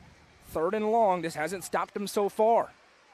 Here comes Polk on an edge blitz, blocked up nicely by Eldridge. Potter with plenty of time. Now he has to tuck it. Potter swivels, tries to throw, fires deep, and Elijah Fitz intercepts it. Fitz to the 45. Blockers in front to the 50, 40, 35, 30, 25, and down. Elijah Fitz intercepts it. And Stone will want that one back. Just the 2nd interception of the season for Noah Potter, but that's one where you got to eat it and punt it away. That's exactly what I was going to say. If you're Potter, it's okay. You're already outside of the tackle box. Go ahead and throw that out of bounds, past the line of scrimmage, punt the ball, and now you've given Upperman a little bit of life. They've got that window open for you, and you're trying to pull it down a little bit and shut the window. Well, now the differential's +1. That's not where Coach Samber wanted it to be. 1st and 10, Upperman on the 24. It's almost like the fumble never happened. This is right where they were before. One receiver each way for Chaffin. He motions Theo Brown, now takes the snap. Chaffin rolls to his right. He's being pressured, hit as he throws, and that disrupts it. Looking for Johnson deep, but there was Panthers everywhere defensively. It'll be 2nd and 10. Yeah, it shows how strong Bronson Chaffin is, with one draped on one arm, one making contact in the back, and still able, flat-footed, to throw the ball about 37 yards in the air. Just unbelievable athleticism. 14-0 Green Hill over Cookeville on the Quality Family scoreboard. 2nd and 10 for Upperman, and Stone is bringing a lot of pressure. They're not showing it here on this play, though. That is affecting the quarterback. 2 to the right, Chaffin takes the snap. Going to give to Polk. First time Polk's had any sort of a hole, and it closes immediately. Hit and taken down. Cody Parker, gain of maybe a yard, and so far, Stone's doing a sensational job of stifling the Upperman run game where all things come from. It's 3rd and 9. Got ourselves a good one in Region 4 4A. You shouldn't be surprised. It's the best region in the state. You're seeing it again so far. 5:50 to go. 5-5-0 in the 2nd quarter. 3rd and 9 as the crowd is trying to make some noise now. 2 to the left. Chaffin with a little bit of a high snap. Fires the quick hitter, and it's greatly defended. Tremendous play on the outside. Diving over to make the play, Connor Melton. They try for the quick hitter. He breaks it up, and you're in no man's land for Adam Kane, so they're going to go for it on 4th and 9. You know, we talked about Potter with a throw that he shouldn't make. I think Bronson Chaffin needs to be careful making that throw. He's actually lucky that the defender wasn't one more half step, a potential pick 6 right there. Yeah, he's going the other way. It was a great play by Melton to read it. 4th down and 9, 5:35 to go in the first half. Stone leads 12-8. Heavy set. Chaffin right over his head. Races back for it, and he's going to get taken down. Another drive killed by bad snaps for Upperman. The 3rd one tonight, and Stone has it 1st and 10 on the 49-yard line. Wow, and here we are, 4th down. You've got to get a 1st down, and you go negative 28 yards by another bad snap.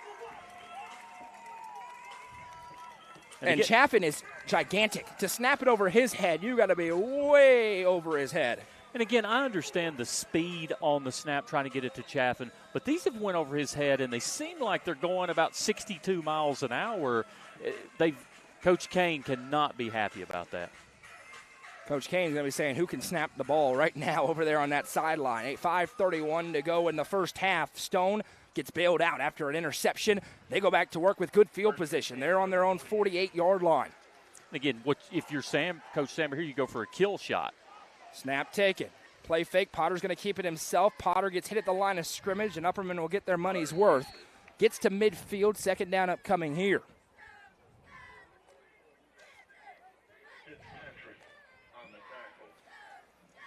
It was 4th and 8 anyway, not a gimme, but the snap puts it over here on this side of the field as opposed to on about the 25-yard line. Big difference.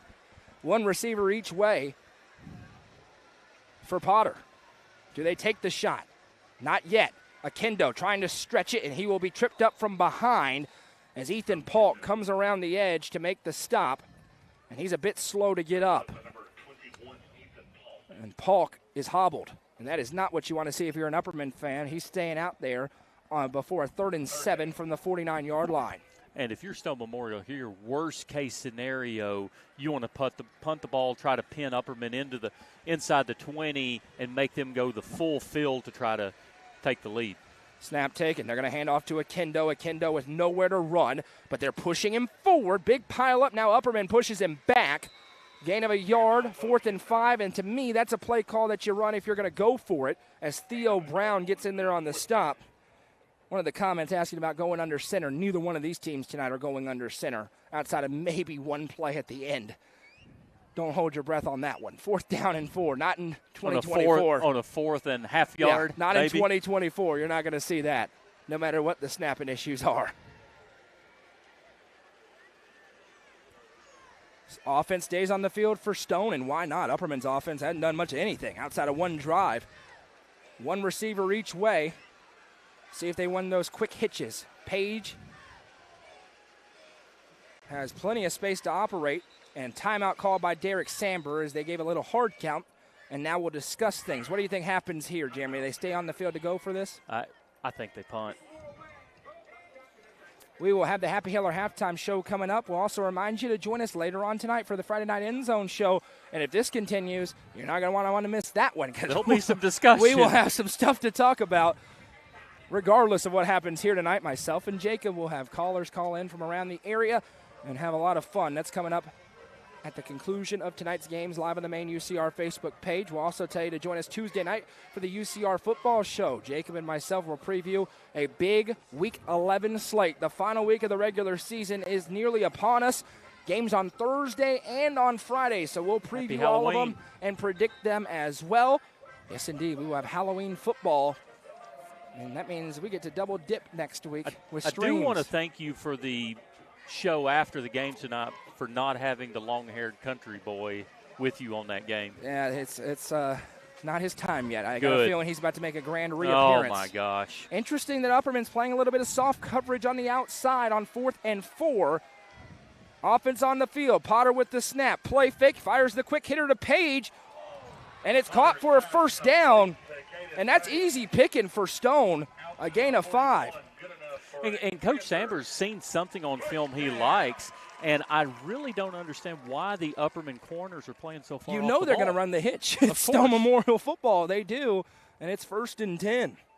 And again, I'm okay with showing that much space, but you don't backpedal into that. You come back toward the football. You know they're not throwing deep there. That is easy pickings for Stone Memorial, and they are moving, trying to get a 2-possession lead into halftime. 2 to the right, 1 to the left. Potter has the snap. Here comes the razzle-dazzle. Pitches it to Page, and there is nothing doing. Ethan Polk again with a gigantic tackle for a loss of about 8 on the play. They are opening the playbook to the index, to the table of contents, to the middle, to the 4th chapter and the 8th chapter, trying to make things happen tonight. It's 2nd down and 18. Quick update from Green Hill Cookeville game. Green Hill scores again. It's 21-0. Green Hill. Hate it for the Cavs. Jacob, picked wrong, buddy.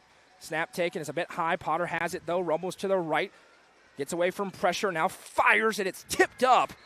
Inches away from being picked. Theo Brown at 6'2" can get up. It's going to be 3rd down and 18 here. The Quality Family scoreboard. We've got a halftime update from UCR 4, Jeremy. Yeah, halftime score, and apparently Livingston has turned the ball over 3 times inside the red zone. Cumberland County Jets and Coach Rapaski are up 14-0 at the half. 2:26 to go. Remember, Stone will receive the second half kickoff. 3rd and 18 here for the Panthers as they break the huddle. Send 2 receivers out to the right, Page to the left, and now Upperman shows press coverage. Phillips will back off. Snap taken. They're going to hand to Akendo around the left side. Akendo wiggles across one tackler. Now he'll be ripped up and slung out of bounds and taken down. And Stone going to be forced to punt here. Jude Fitzpatrick on the tackle. Clock still running.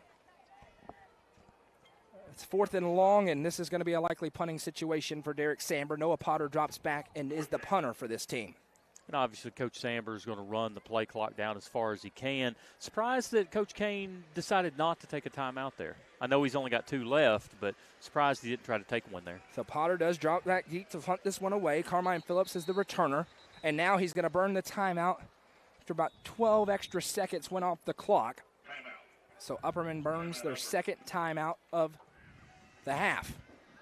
Again, what did Stone want, Jeremy? Ugly game, forced turnovers. Other team makes mistakes. See if you're in it. You're there now. You're there, and what I've seen from Upperman is they are just out of rhythm. They're just kind of out of sync. They are just missing on a few cylinders, and we have not seen that except for that first half against Macon County. We've not seen that the entire year, and I believe Upperman right now is fortunate to only be down 4. I agree.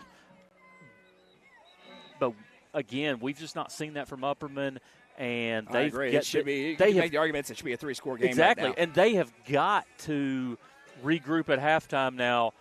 I've got a little inside knowledge that Coach Kane is really good at halftime speeches. Some of my official buddies have listened to some of them, so he is very good at halftime speeches. So he's going to need one here in a minute and 47 seconds. Big crowd watching on the Facebook page. If you haven't already, please hit that like button. Helps us out a whole bunch. As now the punt is away, and what a kick from Noah Potter. Phillips calls for a fair catch, and he will make it on the 15-yard line. So 1 timeout left for the Bees. 1:40 to go in the half. They got a long way to go. They have a quick strike offense. Haven't looked like it tonight. But the main thing right now for Upperman is they need to snap into the chest of Bronston Chaffin. Can I congratulate one of my official friends real Please, quick? please. Keith Dyer is the white hat on TV tonight Okay. for Oakland and Ravenwood. That's awesome. That is a great assignment for Keith. I am so proud of him, and just has been doing every sport there is in the Upper Cumberland. Just a first time at white hat on TV. So proud of him. Let's see if Upperman rips a shot downfield here. Theo Brown goes in motion. Chaffin takes the snap. He's going to carry himself around the right side with blockers in front. Chaffin rumbles past the 20 and a stiff shot leveled onto him. He'll be taken down about the 22. Cody Parker on the tackle. Upperman, let's see how quickly they go as we go under 90 seconds to play in the first half. Turnbow already has the play as he runs in. Chaffin, a little bit ginger. Looks like he's okay. I think people in the stands think that Upperman's just going to kill the clock and go in at halftime down 12-8. But I assure you, you better watch down number the field 1. Is coming right you better now. watch number 1. Theo Brown says he runs a 4.4. He's looked like it at times. Chaffin takes the snap. Play fake. Scrambles, being pressured, now fires, and the pressure disrupts it. Miscommunication between Chaffin and Brown. Brown was not going where Chaffin thought he was. 3rd and 4, and Stone could have an opportunity with a stop here to get the ball and go 2 for 1.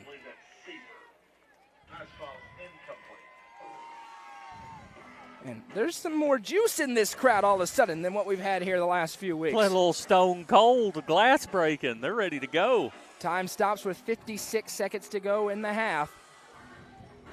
To be a fly on the wall of the locker room for the team in white here in a minute. I'm glad I'm up here. Me too. We're probably going to be able to hear it. Chaffin sees a line showing blitz. They're going to bring it. Play fake. Now fires to Brown. Makes the catch. Tiptoes out of bounds. That'll stop the clock. And it's a Baxter Pharmacy. First down for Upperman. And now we'll see how quickly they go again. The clock is stopped, so they don't have to go yet. We haven't seen them take that shot.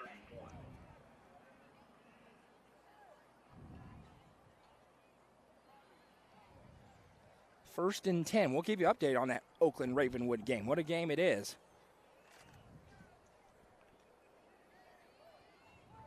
.52 seconds left.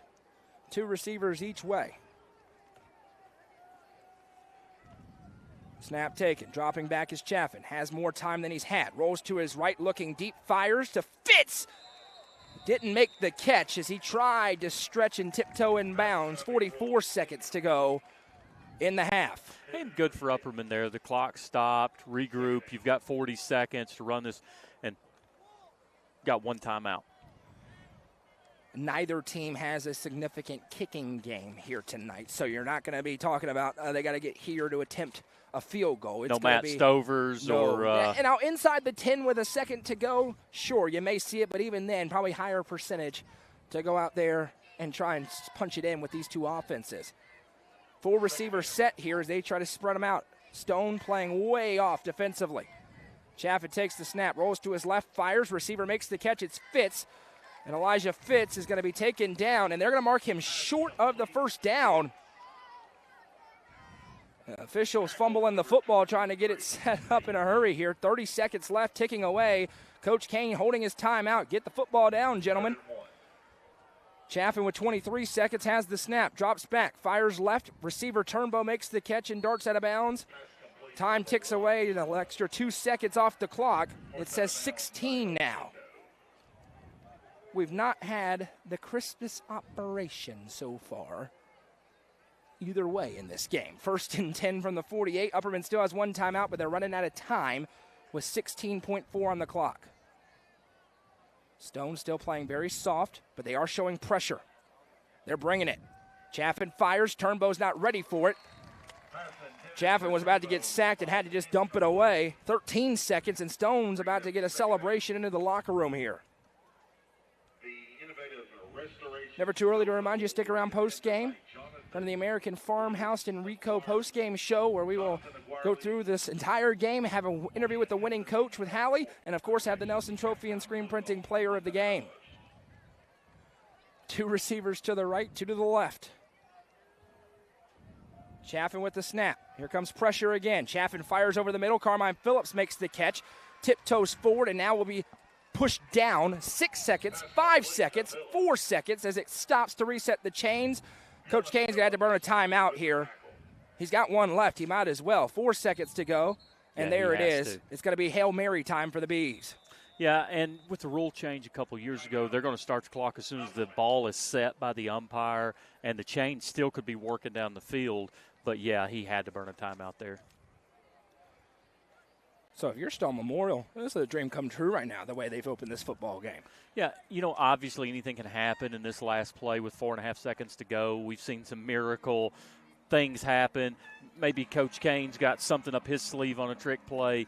But if Stone can hang in here and go into the half up 4 points, there is no one except maybe Coach Samber in that locker room that had them up halftime on their parlay cards, I promise you.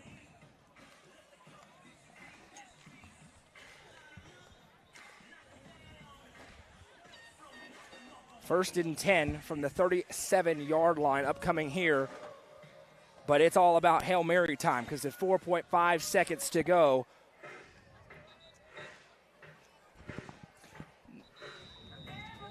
And if you're Stone Memorial on this Hail Mary, you just teach that all you want to do is knock the ball down. The tip drill works against you. So knock the ball away, knock it into the ground. Who cares if we put an interception on the board? And this one is likely going to number 4, the tallest receiver on the field, or even a Colton Johnson, who's typically the tight end. Theo Brown at 6'2". It's not about the speed here on this play because you're going to play way deep if you're Stone Memorial.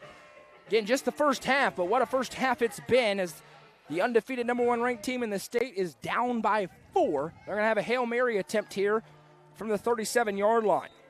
One advantage I think Upperman has is when they can catch the ball in open field. Player versus player, they've got a lot more speed. Akendo can match it, but there's only one Akendo. And we will say with the speed, it's neutralized a little bit. This field is very high grass. It has to be because when they cut it, it's just dirt. Literally, you see the dirt kick up. We saw it earlier this year against Sparta. 1 player standing on the goal line, 4 defensive backs on the 20 for Stone. They're bringing pressure. Chaffin rolls away. We've got a whistle and a flag. False start.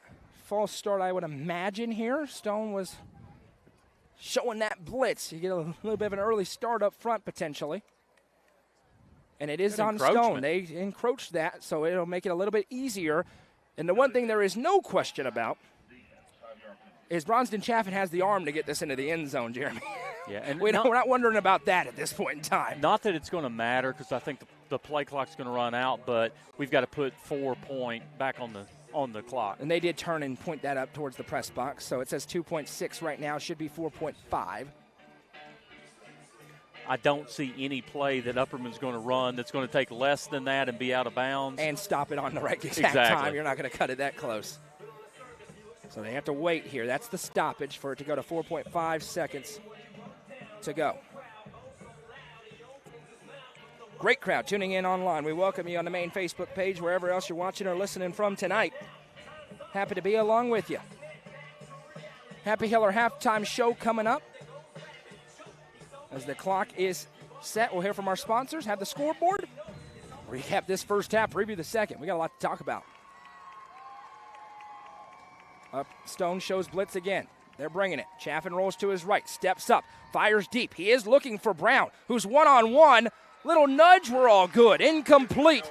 And Stone Memorial can go and enjoy a halftime locker room with a lead over the undefeated Bees. After 2, it's Stone 12, Upperman 8. Stone gets the ball to start the second half. But first, we have the Happy Hiller halftime show. Join us for it. This is the high school football game of the week, presented by Gentry's Power Equipment on the Watson Chevy UCR Media Network. The Quality Family, a local company supporting and caring for our local communities. The Quality Family offers services to get you back to the game. From bracing to oxygen and everything in between, we can meet your medical equipment needs with Buckeye Home Medical Equipment. If you have an in-home need for strength and conditioning, for example after a surgery or injury, Quality Home Health is available to provide individualized care while you are on the mend. For those with end-of-life diseases, Quality Hospice is available to provide nurturing care during those difficult times. Choose the Quality family of services for care within your community. Visit thequalityfamily.com to navigate all we have to offer you. When you order delivery from Domino's, you can get more than just pizza for $6.99. You can get specialty chicken, savory pastas, oven-baked Parmesan bread bites, molten lava crunch cakes, and medium 2-topping pizzas as well. We didn't stop at pizza, and you don't have to either.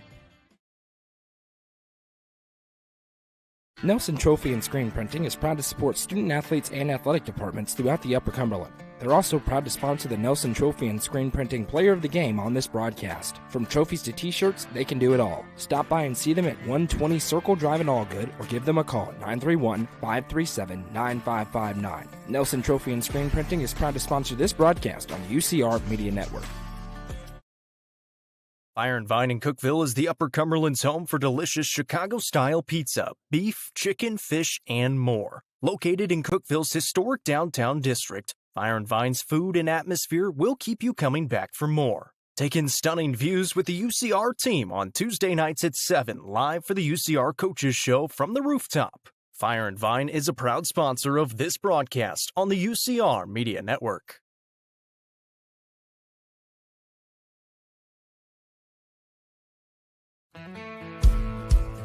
Let the bidding begin.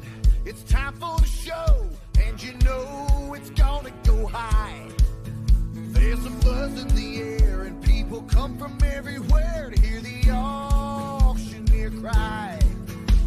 The sound of the gavel never gets old when you hear an EJ say so. Live or online, we handle auctions of any kind. Call Amanette's Eagle Auction at 526-5335, where we soar higher.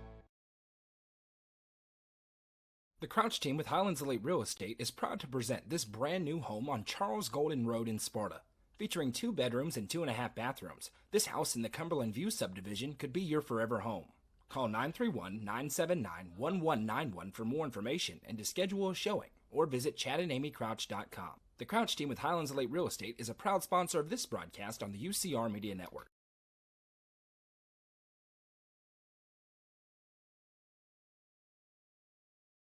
All Sports and Outdoors in Jamestown is the Upper Cumberland's best sporting goods store. From cleats to camping supplies and everything in between, this family-owned store has it all. All Sports and Outdoors is proud to support our community, including student athletes throughout the Upper Cumberland. Stop in at 207 South Main Street or visit their website at hall42.com. All Sports and Outdoors is a proud sponsor of this broadcast on the UCR Media Network. Loading the kids in the car, brokering peace in the back seat, mastering the snack handoff without even looking. Why are simple things sometimes so complicated?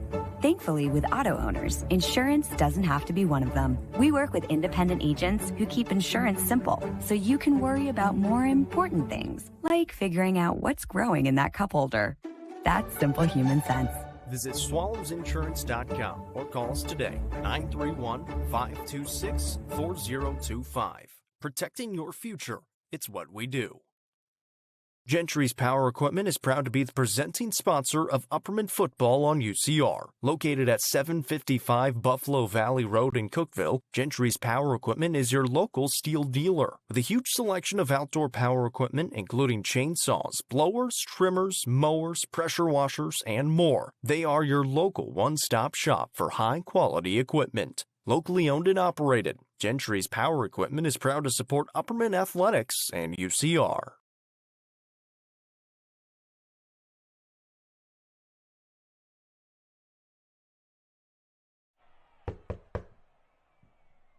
Can I use your shower again? I can't find anyone to fix it over the weekend. Yeah, but you should have just called my guy.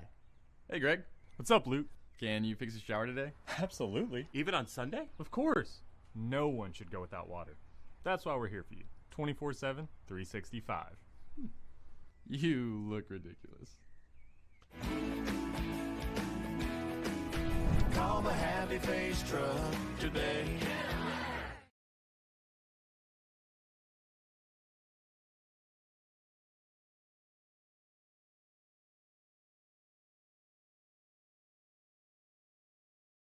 Live Oak Insurance and Financial is home to your trusted local insurance professionals. Their experts are here to provide guidance and options to fit your home, life, health, and business insurance needs. And with the Medicare enrollment period coming soon, they're here to answer your questions. Call 931-367-5483 to set up an appointment today. Live Oak Insurance and Financial is proud to sponsor student athletes in the Upper Cumberland and this broadcast on the UCR Media Network.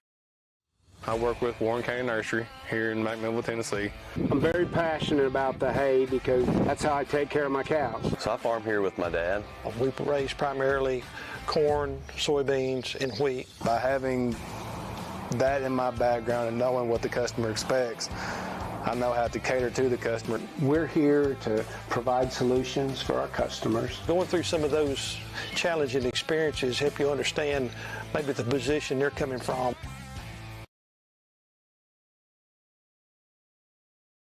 The Real Estate Collective Auction Group offers expertise in a variety of services, including real estate, personal property, equipment, and nonprofit benefit auctions. Call 931-559-9500 for more information or see their upcoming auctions at letsgorico.com. The Real Estate Collective Auction Group is proud to support student athletes in our area and this broadcast on the UCR Media Network.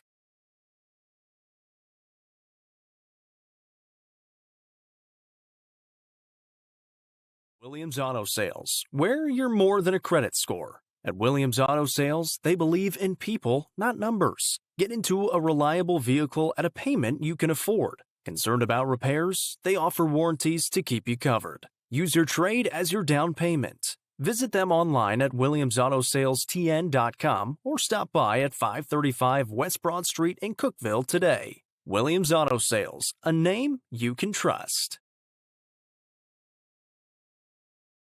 Tee Up is the Upper Cumberland's brand new indoor golfing experience. With 3 state-of-the-art simulators, you can work on some of the world's best courses, all in the comfort of their climate-controlled facility. You want to know how you can improve? See everything from club speed to spin rate in seconds. Conveniently located at 141 4th Street in Baxter. Stop in. Visit them online at teupgolfclub.com or call them at 931-559-GOLF to reserve your simulator today. Tee Up is proud to support this broadcast on the UCR Media Network.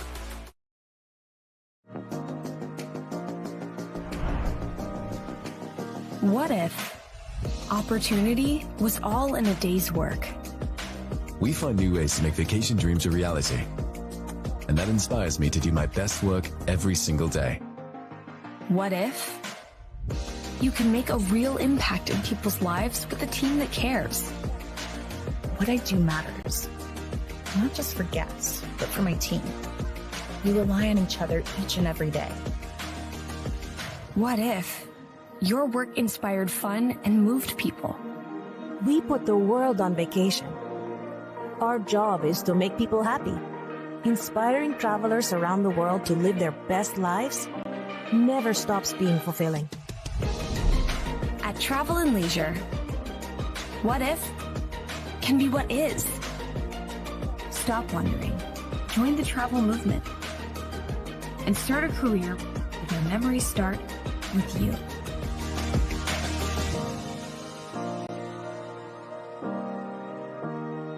Watson Chevrolet is proud to present the area's best selection of new and pre-owned cars, trucks, and SUVs. Watson Chevy's staff of experts are ready to get you into your next vehicle with unmatched service and knowledge. Stop in at 2350 Cookeville Highway and test drive the all-new Chevy Trax or Silverado today. And remember, don't buy till you see Jason Fye. Watson Chevy is proud to be the presenting sponsor of the UCR Media Network.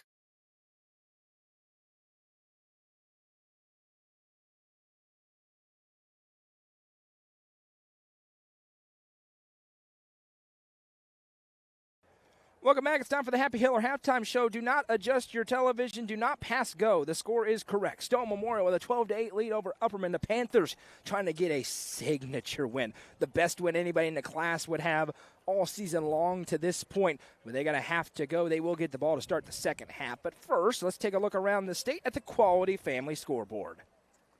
Yeah, just looking at some scores, Jellicoe up on Jackson County out of Kentucky, 16-7 in the third quarter. Your favorite team, and listen, I'm just going from what's on the screen, okay? I don't know the story behind it. The Madden stats are probably out of just crazy. But who is your favorite team name? Chucky Doak. Chucky Doak, and I'm just going to they are terrible. Well, they are terrible, but they are doing something tonight that probably, well, I'm just going to say has never been done in the state of Tennessee. I think this is probably correct. Unicoi County 6-1. Chucky Doak is 1-6. I want you to guess the score. Well, you already told me. Is the I have, but 100-0. Unicoi County has 48 points, and Chucky Doak, right now in the fourth quarter, has 611 points. I don't think that's an accurate score, but if it is, we have got to add them as a team we cover because that is impressive. It is 611 to 48. I don't think the Coach T score is correct on that one. But well, it's 48-0 apparently is the actual score. It is. Score. It's a final four. They've updated it. However, when I looked earlier, it was 611 to 48, and I liked that a lot more. That's a fun score. Science Hill up on Daniel Boone, 56-7, actually is a final. Dobbins Bennett beat Davy Crockett 41-7. Happy Valley over Unica, or Unaka, as I like to refer to them. Absolutely. 46-0. Bearden 14-10 over Morristown West at the half. West Green and South Green, 41-7 South Green in the fourth quarter.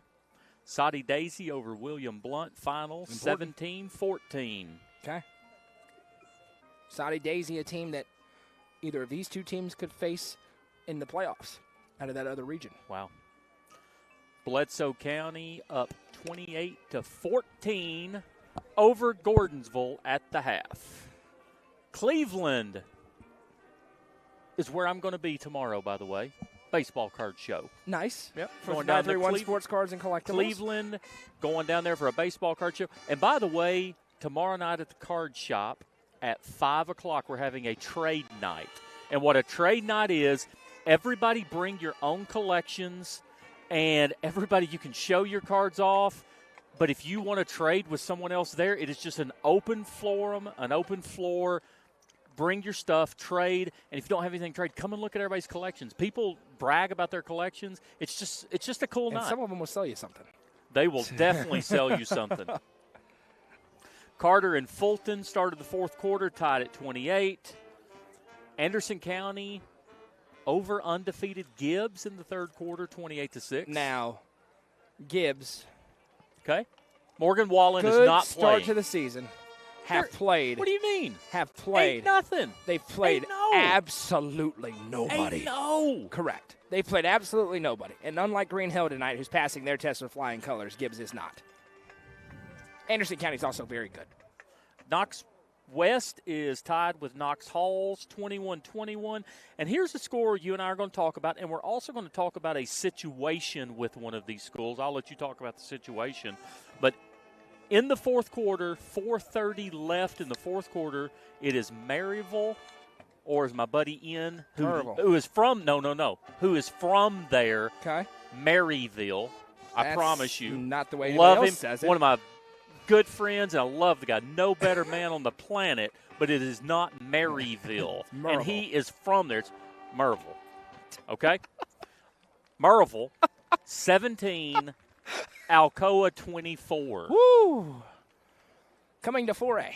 The Alcoa Tornadoes coming to 4A. That's a 4-year deal. Is that how that now works? I will say this. It's about time that Alcoa comes up into 4A.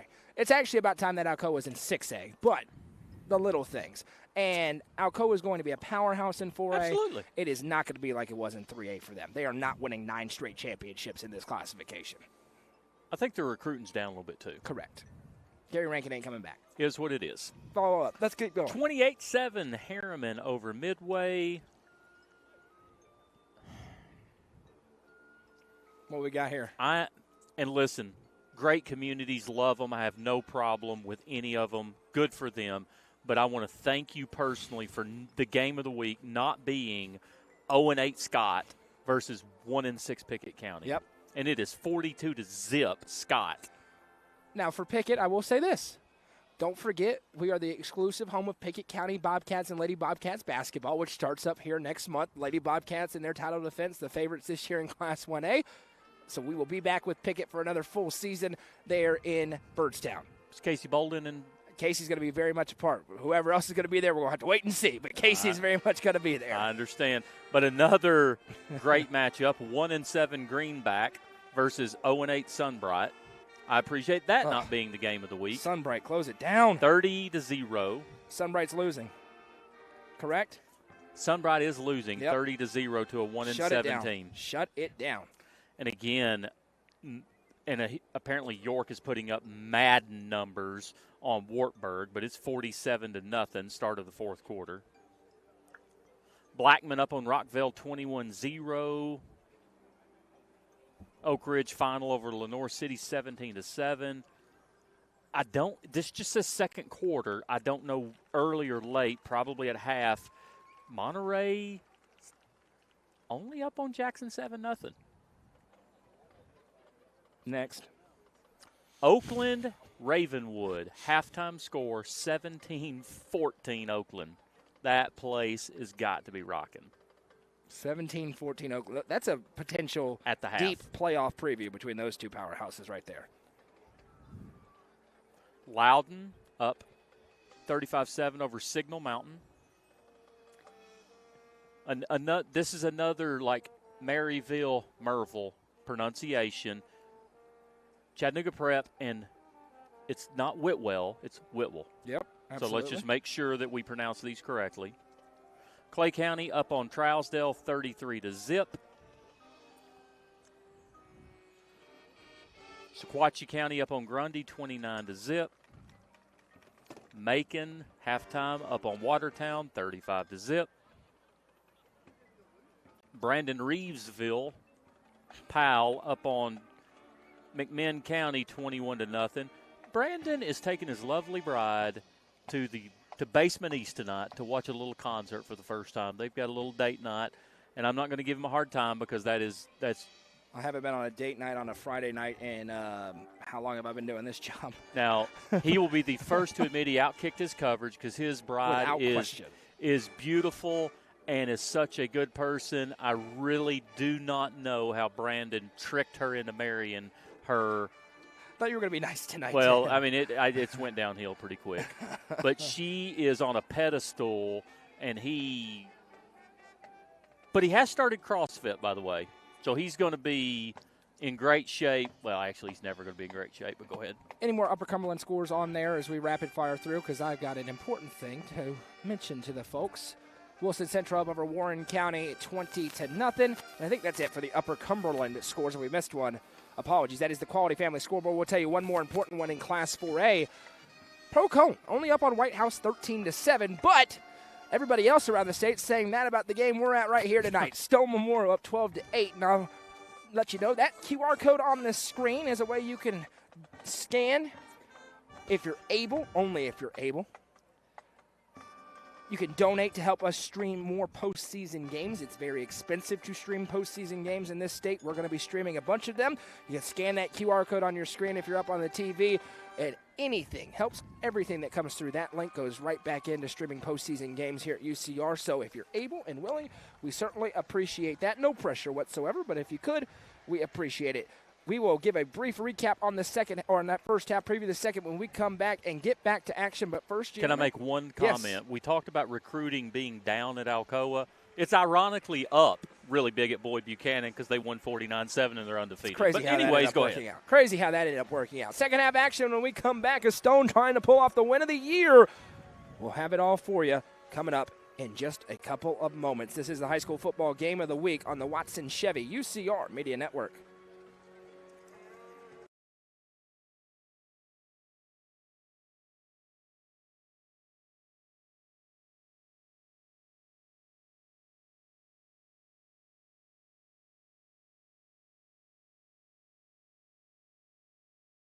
Sonia Brown with American Way Real Estate is proud to present this deal of the week. 2139 Austin Bottom Road in Baxter features 3 bedrooms and 3 bathrooms with a large metal frame storage building on over 7.7 acres near Center Hill Lake. Call Sonia Brown at 931-979-7145 to view this beautiful property today. Sonia Brown with American Way Real Estate is a proud sponsor of this broadcast on the UCR Media Network.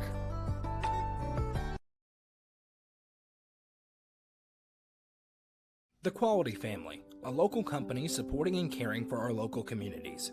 The Quality Family offers services to get you back to the game. From bracing to oxygen and everything in between, we can meet your medical equipment needs with Buckeye Home Medical Equipment. If you have an in-home need for strength and conditioning, for example after a surgery or injury, Quality Home Health is available to provide individualized care while you are on the mend. For those with end-of-life diseases, Quality Hospice is available to provide nurturing care during those difficult times. Choose the Quality Family of Services for care within your community. Visit thequalityfamily.com to navigate all we have to offer you. When you order delivery from Domino's, you can get more than just pizza for $6.99. You can get specialty chicken, savory pastas, oven-baked Parmesan bread bites, molten lava crunch cakes, and medium 2-topping pizzas as well. We didn't stop at pizza, and you don't have to either.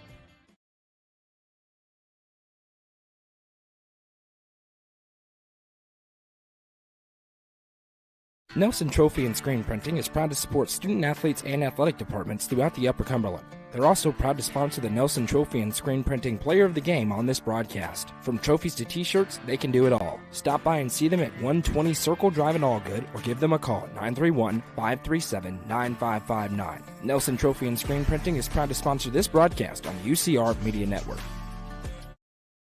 Fire and Vine in Cookeville is the Upper Cumberland's home for delicious Chicago-style pizza, beef, chicken, fish, and more. Located in Cookeville's historic downtown district, Fire and Vine's food and atmosphere will keep you coming back for more. Take in stunning views with the UCR team on Tuesday nights at 7, live for the UCR Coaches Show from the rooftop. Fire and Vine is a proud sponsor of this broadcast on the UCR Media Network. Welcome back. Moments away from second half kickoff. Stone Memorial will receive with a 4-point lead. They lead 12-8 over number 1 ranked Upperman. Hallie on the sideline just had a little word with Coach Samber. What did he have to say? He kept it short and sweet and said it's time to finish this thing, which is the best mentality they can have coming out into the second half. Let's finish this thing, I think, is a proper statement from Derek Samber. It is that simple, Jeremy. They love what they did in the first half. And we've talked about how Upperman very much out of sync. That's not to take away anything from the way Stone's played. To me, the best thing Stone has done in that first half is they've been able to neutralize the power run. We've seen them sell out to stop the run. They brought a lot of pressure, and it worked. Yeah, exactly. And I think they've done a really good job of keeping Upperman's offense off the field. And just their quick passing game. I've actually been impressed and kind of surprised with how well they've ran in between the tackles a little bit against Upperman. We've just not seen many teams be able to do that this year. And just the game plan, the balance of Stone is just keeping Upperman off its, kind of keeping them on their heels a little bit. And then the mistakes of Upperman, especially on the snap, it is what it is. And it just really put them behind the eight ball. And we didn't notice this on that last drive in the final minute, but after going back and seeing, and our friend Ben from the Herald Citizen, Goose down there on the field as well, a center change on that last drive after 4 snaps over the head of Bronston Chaffin and 1 over Carmine Phillips' head. They went to Andrew Bohan, who was starting on the offensive line. They moved him to center. There weren't any bad snaps on that final drive. Imagine that probably stays the same for the Bees in the second half. Don't forget, join us post-game for the Real Estate Collective and American Farmhouse post-game show. Hallie will be joined by the winning coach. We'll have the Nelson Trophy of Screen Printing Player of the Game. And then later on tonight, the Friday Night End Zone show. Jacob and I have got a lot to talk about. He's in Mount Juliet tonight, where Green Hill has a 21-0 lead over the Cookeville Cavaliers. We'll talk about that. We'll talk about Sparta DeKalb, which has been a barn burner so far. And, of course, we will talk about this game, the high school football game of the week, which is Stone with the lead. But can they, in the words of their head coach, finish this thing? We're about to find out. Still a lot of football to be played in a one-score game. A lot of football to go, but I think the tale of this game is going to be the first drive of this third quarter by each team. If Stone can take this, produce some points, then obviously advantage Stone. If Upperman can shut this drive down, go down, take the lead, and Upperman start playing Upperman football and just completely flip this script, that's what Upperman's looking to do.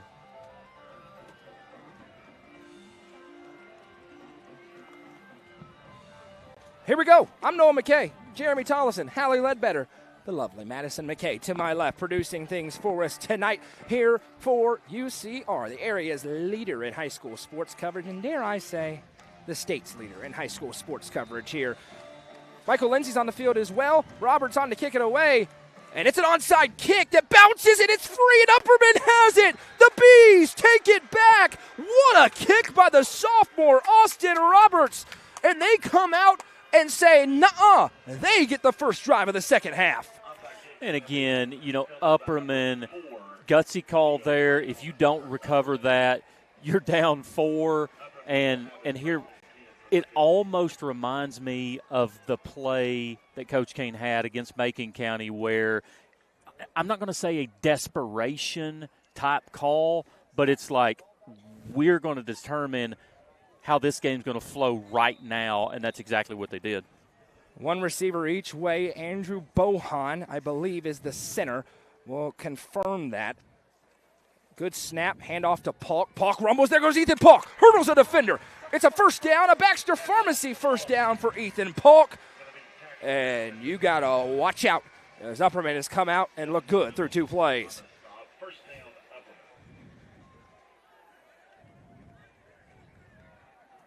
Andrew Bohan's number 58, Hallie. If you can get a look at the center and report up here if that's the young man. We're obviously very far away. 58. If he's over the ball, let us know, or if it's back to number 74.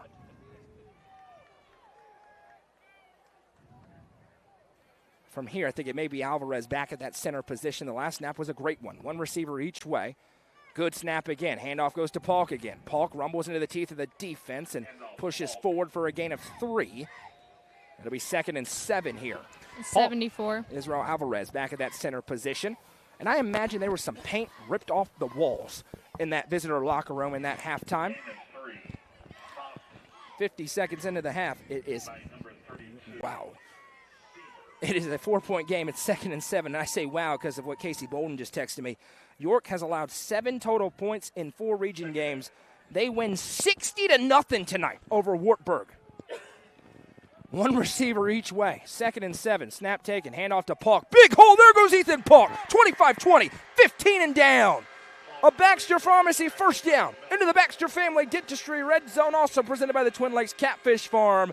You can watch out, and yes, I did say that on the Quality Family scoreboard. 60-0. York over Wartburg tonight. Polk always runs hard. These last 3 plays, he's running the ball like his hair is on fire.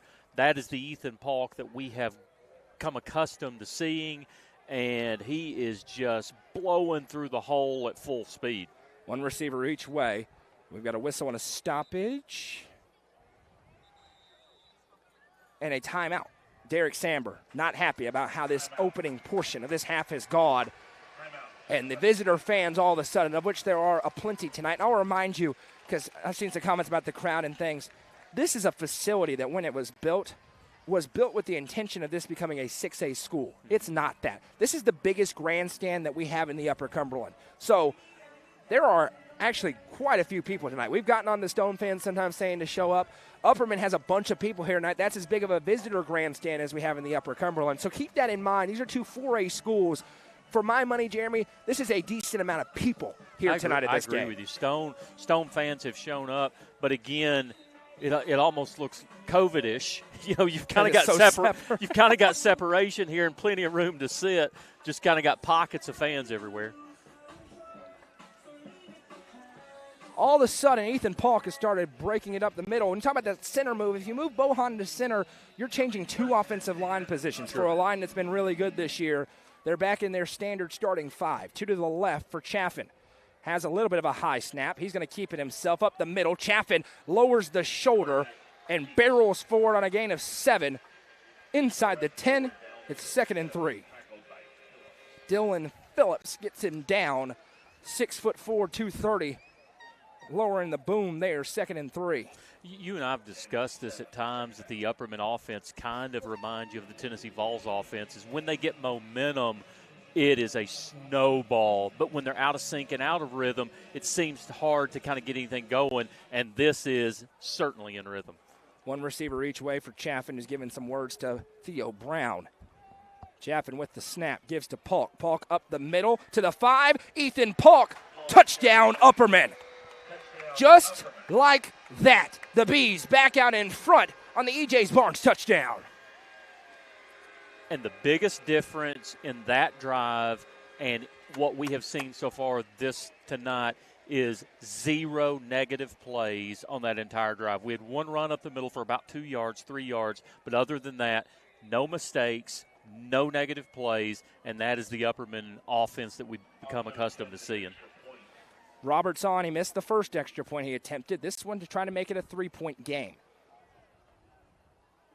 Good snap, good hold, and the kick is good.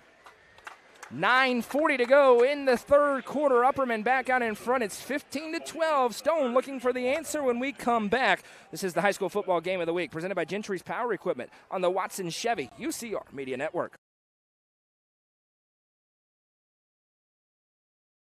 Nelson Trophy and Screen Printing is proud to support student athletes and athletic departments throughout the Upper Cumberland. They're also proud to sponsor the Nelson Trophy and Screen Printing Player of the Game on this broadcast. From trophies to t-shirts, they can do it all. Stop by and see them at 120 Circle Drive in Allgood or give them a call at 931-537-9559. Nelson Trophy and Screen Printing is proud to sponsor this broadcast on the UCR Media Network. Fire and Vine in Cookeville is the Upper Cumberland's home for delicious Chicago-style pizza, beef, chicken, fish, and more. Located in Cookeville's historic downtown district, Fire and Vine's food and atmosphere will keep you coming back for more. Take in stunning views with the UCR team on Tuesday nights at 7, live for the UCR Coaches Show from the rooftop. Fire and Vine is a proud sponsor of this broadcast on the UCR Media Network. Welcome back. Upperman has taken momentum back. They lead 15-12. 2 minutes and 20 seconds in. And how about the call from Adam Kane to go with the onside kick? It was well executed, deflected once. Upperman has it. Now Roberts is going to kick this one deep. Falafua fields it on the 20-yard line, looking to reverse field. Gets a block. Now he cuts up and will be taken down to the 29. Gunner block, 5'4". Gets him down on the ground. Coach Kane loves the way that young man plays. It's 1st and 10. Stone on the 29-yard line. Make it the 30. And Stone's offense got to get back into what they were doing in the first half, Jerry. Got to get back to what they were doing. One thing I was going to say about Block real quick is he is 5'4". He plays like he's 6'4". He really does. I'll tell you, he is not afraid of anything, and I love it. The height of my wife, she says he's my height. I said, exactly. I give her a hard time all the time saying she's short. 2 to the left, 1 to the right, especially next to me at 6'4" plus. Snap taken. Play fake. Potter around the left side with room to run on the zone read, and he is cut down. Theo Brown makes the tackle. Gain of 5, though, for Noah Potter. It'll be 2nd and 5. I mentioned this in the second quarter that Upperman just needed to breathe. That's exactly what Stone – listen, calm down, breathe, and just do your script. 2 to the left, 1 to the right here for Potter. Has the shotgun snap. Here comes 34. Akindo bounces behind the blockers and is taken down. Gain of maybe a yard. And as we stand here, I'm reminded just to our left over in beautiful Fairfield Glade of our friends at Club Wyndham. They're always hiring. You can click the QR code on our website right on the top of our homepage. You can also see their ad during each and every one of our games, one of our all-inclusive sponsors. And if you just want to have a little staycation, Club Wyndham, where you should go. Right here in our backyard. Theo Brown coming blitzed off the edge. Akindo is popped. Flag is down. It's for a hold. And Ethan Polk levels the star tailback for Stone. And this is right in the area of a pancake block / hold on that left side of the offensive line for Stone. It is a hold. It will be declined. It'll be 4th down in a likely punting situation for Derek Samber. Yeah, and we talked about how hard Ethan Polk was running the ball in that last drive on offense, and on defense just comes in and completely lays the lumber. And Coach Kane wants to know the call. He gets it and says an emphatic declined. Quick score update. Cookville has scored a touchdown on a flea flicker, there you go. And it's 21-7 in the third quarter. Cookville really struggling to throw the football in the first half against that Green Hill defense. 4th down and 7. And Stone with Noah Potter going to drop back deep to punt this one. Of course, they could fake it. Carmine Phillips, the return man. That was nearly blocked, and he got hit. No flag, though. High punt. It goes off of Phillips. It's loose, but Phillips able to dive on it. Potter went down, but they'll say it was a little bit of a 50-50. There's so much that went on that play. Number one, the up back is leaning forward right before the ball snap. Yep. Then the punter gets hit. And I agree, there's probably not a flag there. I'm perfectly fine with there being no flag there. And then we've got a fumble, a muffed punt. Man, it's hard to keep up with everything. Upperman with the football on the 35-yard line as they try to take a 2-possession lead, and just the feel of this game changed immediately. Quite frankly, Jeremy, with the onside kick for Upperman. Now Stone's defense desperate to barrel up for a stop. Don't want to get down multiple scores against this team. 2 to the right for Chaffin. Takes the snap, quarterback keeper the whole way. Gets hit in the backfield and taken down. A very nice job firing in to make a tackle is Jaden Falafua. From the linebacker spot, it's going to be 2nd down and 8. The all-name team, Falafua. One of these days you're going to have to take a crack at it. I'm glad you're saying that. I'm telling you, I don't think I could even pronounce it. It's like Iamaleava. His dad is such a good dude. He's Absolutely. been around forever. He coached junior pro. I've known that kid forever. His dad's such a good dude. One receiver each way for Chaffin. High snap gives to Polk. Polk rumbles up the middle again. Interior of the offensive line for Upperman generating a push. It's 3rd down and 3. Big moment here in this region matchup in a 3-point game. If you haven't already, if you're watching on Facebook, you need to help us out. Hit like, hit share, comment along with us. We got a big crowd. We thought they would be. That's why we're here tonight. It could be bigger, though, with just a little bit of your help. 3rd and 3 for the Bees as now the home fans will begin to make some noise. I challenged them on the football show last night. They got to impact the game. They're on their feet now here in Crossville. 2 to the right for Chaffin. They have the snap around right side. Chaffin hit and taken down short. But I'll bet you $1 billion the offense is staying on the field for Adam Kane on 4th and 1. I'll bet you $1 billion trillion the offense stays on the field for Adam Kane here on 4th and 1. It's wild because 9 out of 10 teams punt here. Not right now. Not this team. And now Stone with a chance to get the momentum back. What a play we have here. 4th and just over a yard. 2 to the right. Chaffin. Stone loads up the box. Chaffin around right side, cuts up. There goes Bronston Chaffin. 45-40, 35-30, 20. One man to beat. He's gone. Touchdown, Upperman. Bronston Chaffin around the right side on a 56-yard scamper. It's an E.J.'s Barnes touchdown for the Bees, and 6'4", 230 gets rumbling down the right sideline. And listen, you cannot blame Stone for selling out to stop that. But unfortunately, if you don't make that play at the line of scrimmage, that is what happens. And you've got one-on-one with a blocker down there, and it just did not work out for Stone. Bronston Chaffin turns up the speed and gets away for the E.J.'s Barnes touchdown, and now Austin Roberts to try and make it a 10-point lead. Snap, set, kick. Good. 14 unanswered for the road team.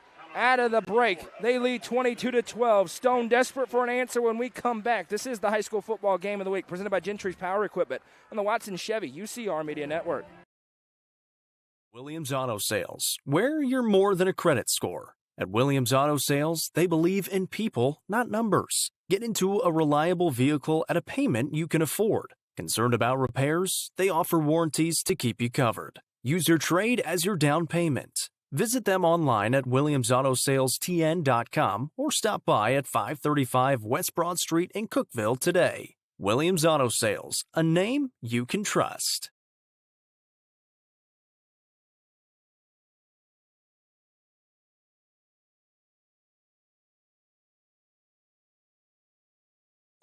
How quickly things can change. Upperman went into the halftime locker room down 12-8.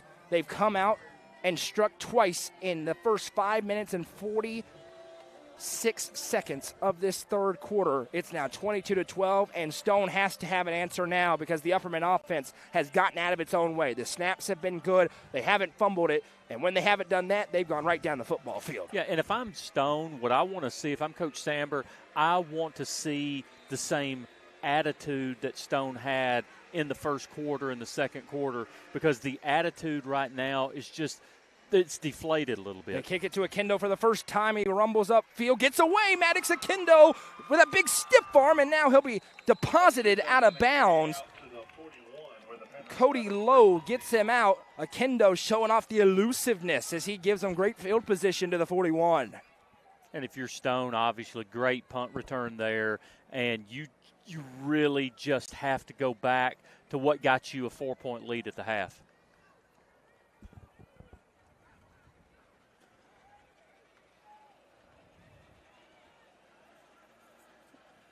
I want to thank our friends at Hall Sports and Outdoors and Hall Family Pharmacy for being one of our longest-running all-inclusive sponsors.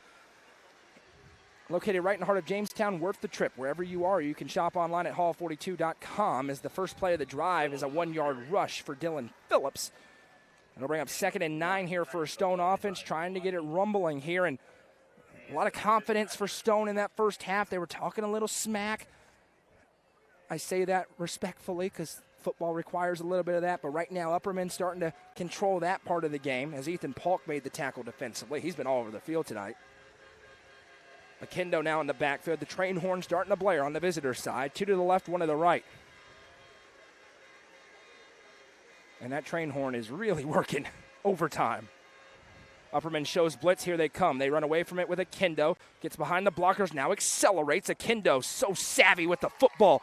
He's got the Turner Roofing first down as they push him out of bounds, but not before a gain of about 10. And now we've got extracurriculars and a flag, and all the white jerseys are clapping, which leads me to believe this could be against Stone Memorial, but it's after the play. Correct. So we have some moving pieces here. Yeah, what we would have there, if it is against Stone, is the play has happened, which created a 1st and 10. So they would back Stone up 15 yards, but it would still be 1st and 10. This won't surprise me if there's some offsetting nature to this, but we'll wait and see. It is not. It's just against Stone. So it'll back him up 15, but it's after the play, so it's going to be 1st down and 10. Correct? It should be. Now, that's what it should be. We'll see what it ends up being. We've had a few moments this year where we think we know and we don't.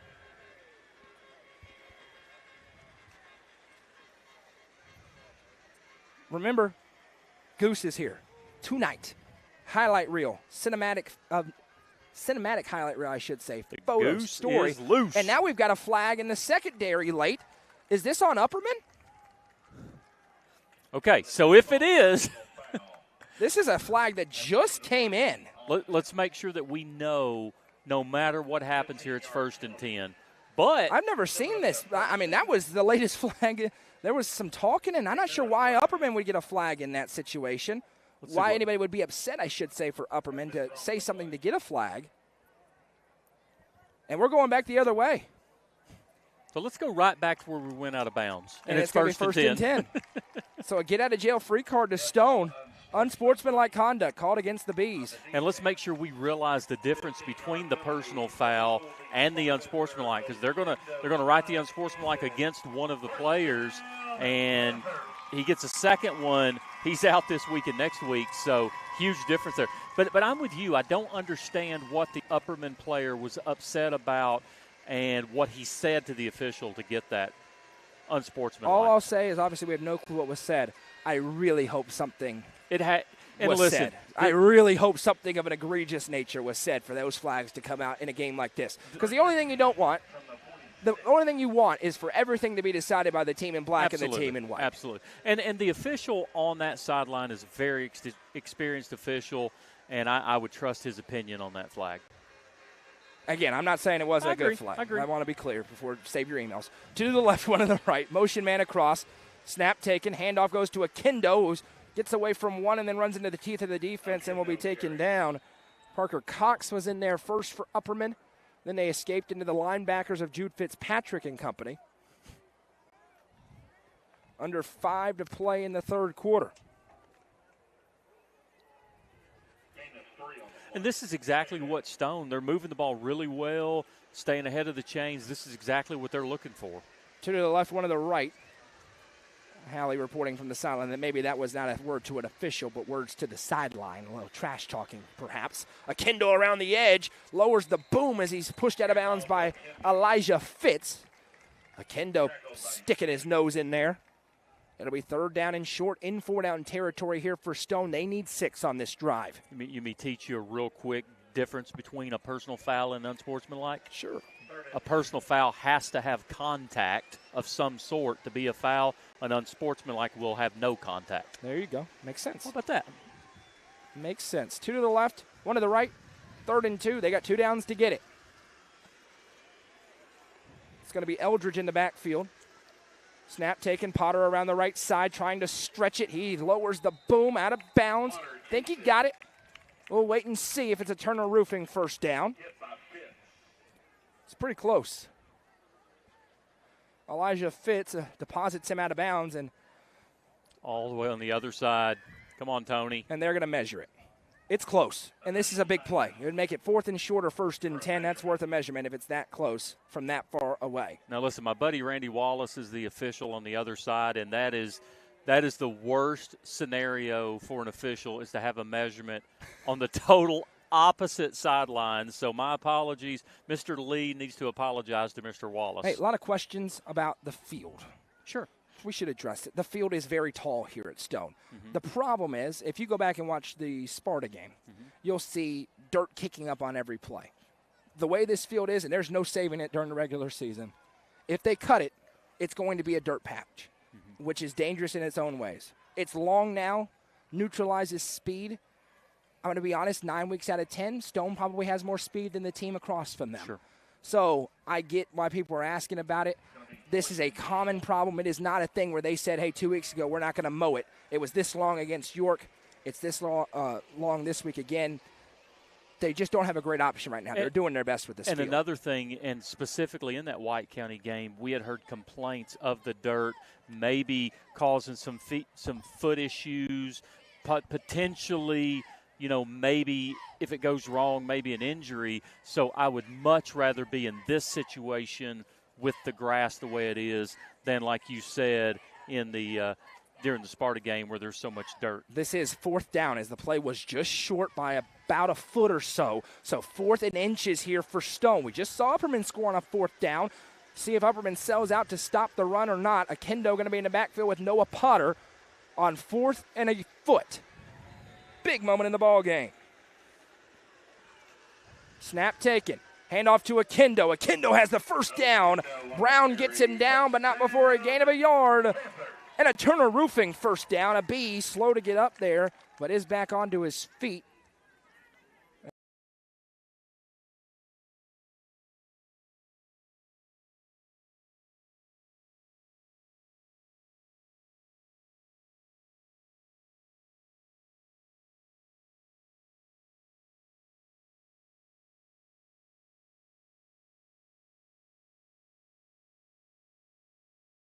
Apologies for the technical difficulties. We'll be back on YouTube in just a moment. You have missed nothing. One play. It was a run of 2 yards for Maddox Akendo. There is a B down injured, but he's back up on his feet jogging off. That's Andrew Bohan. We've mentioned his name a lot tonight. It's 3rd and 8. Again, you've missed nothing. We're getting you live on YouTube right now.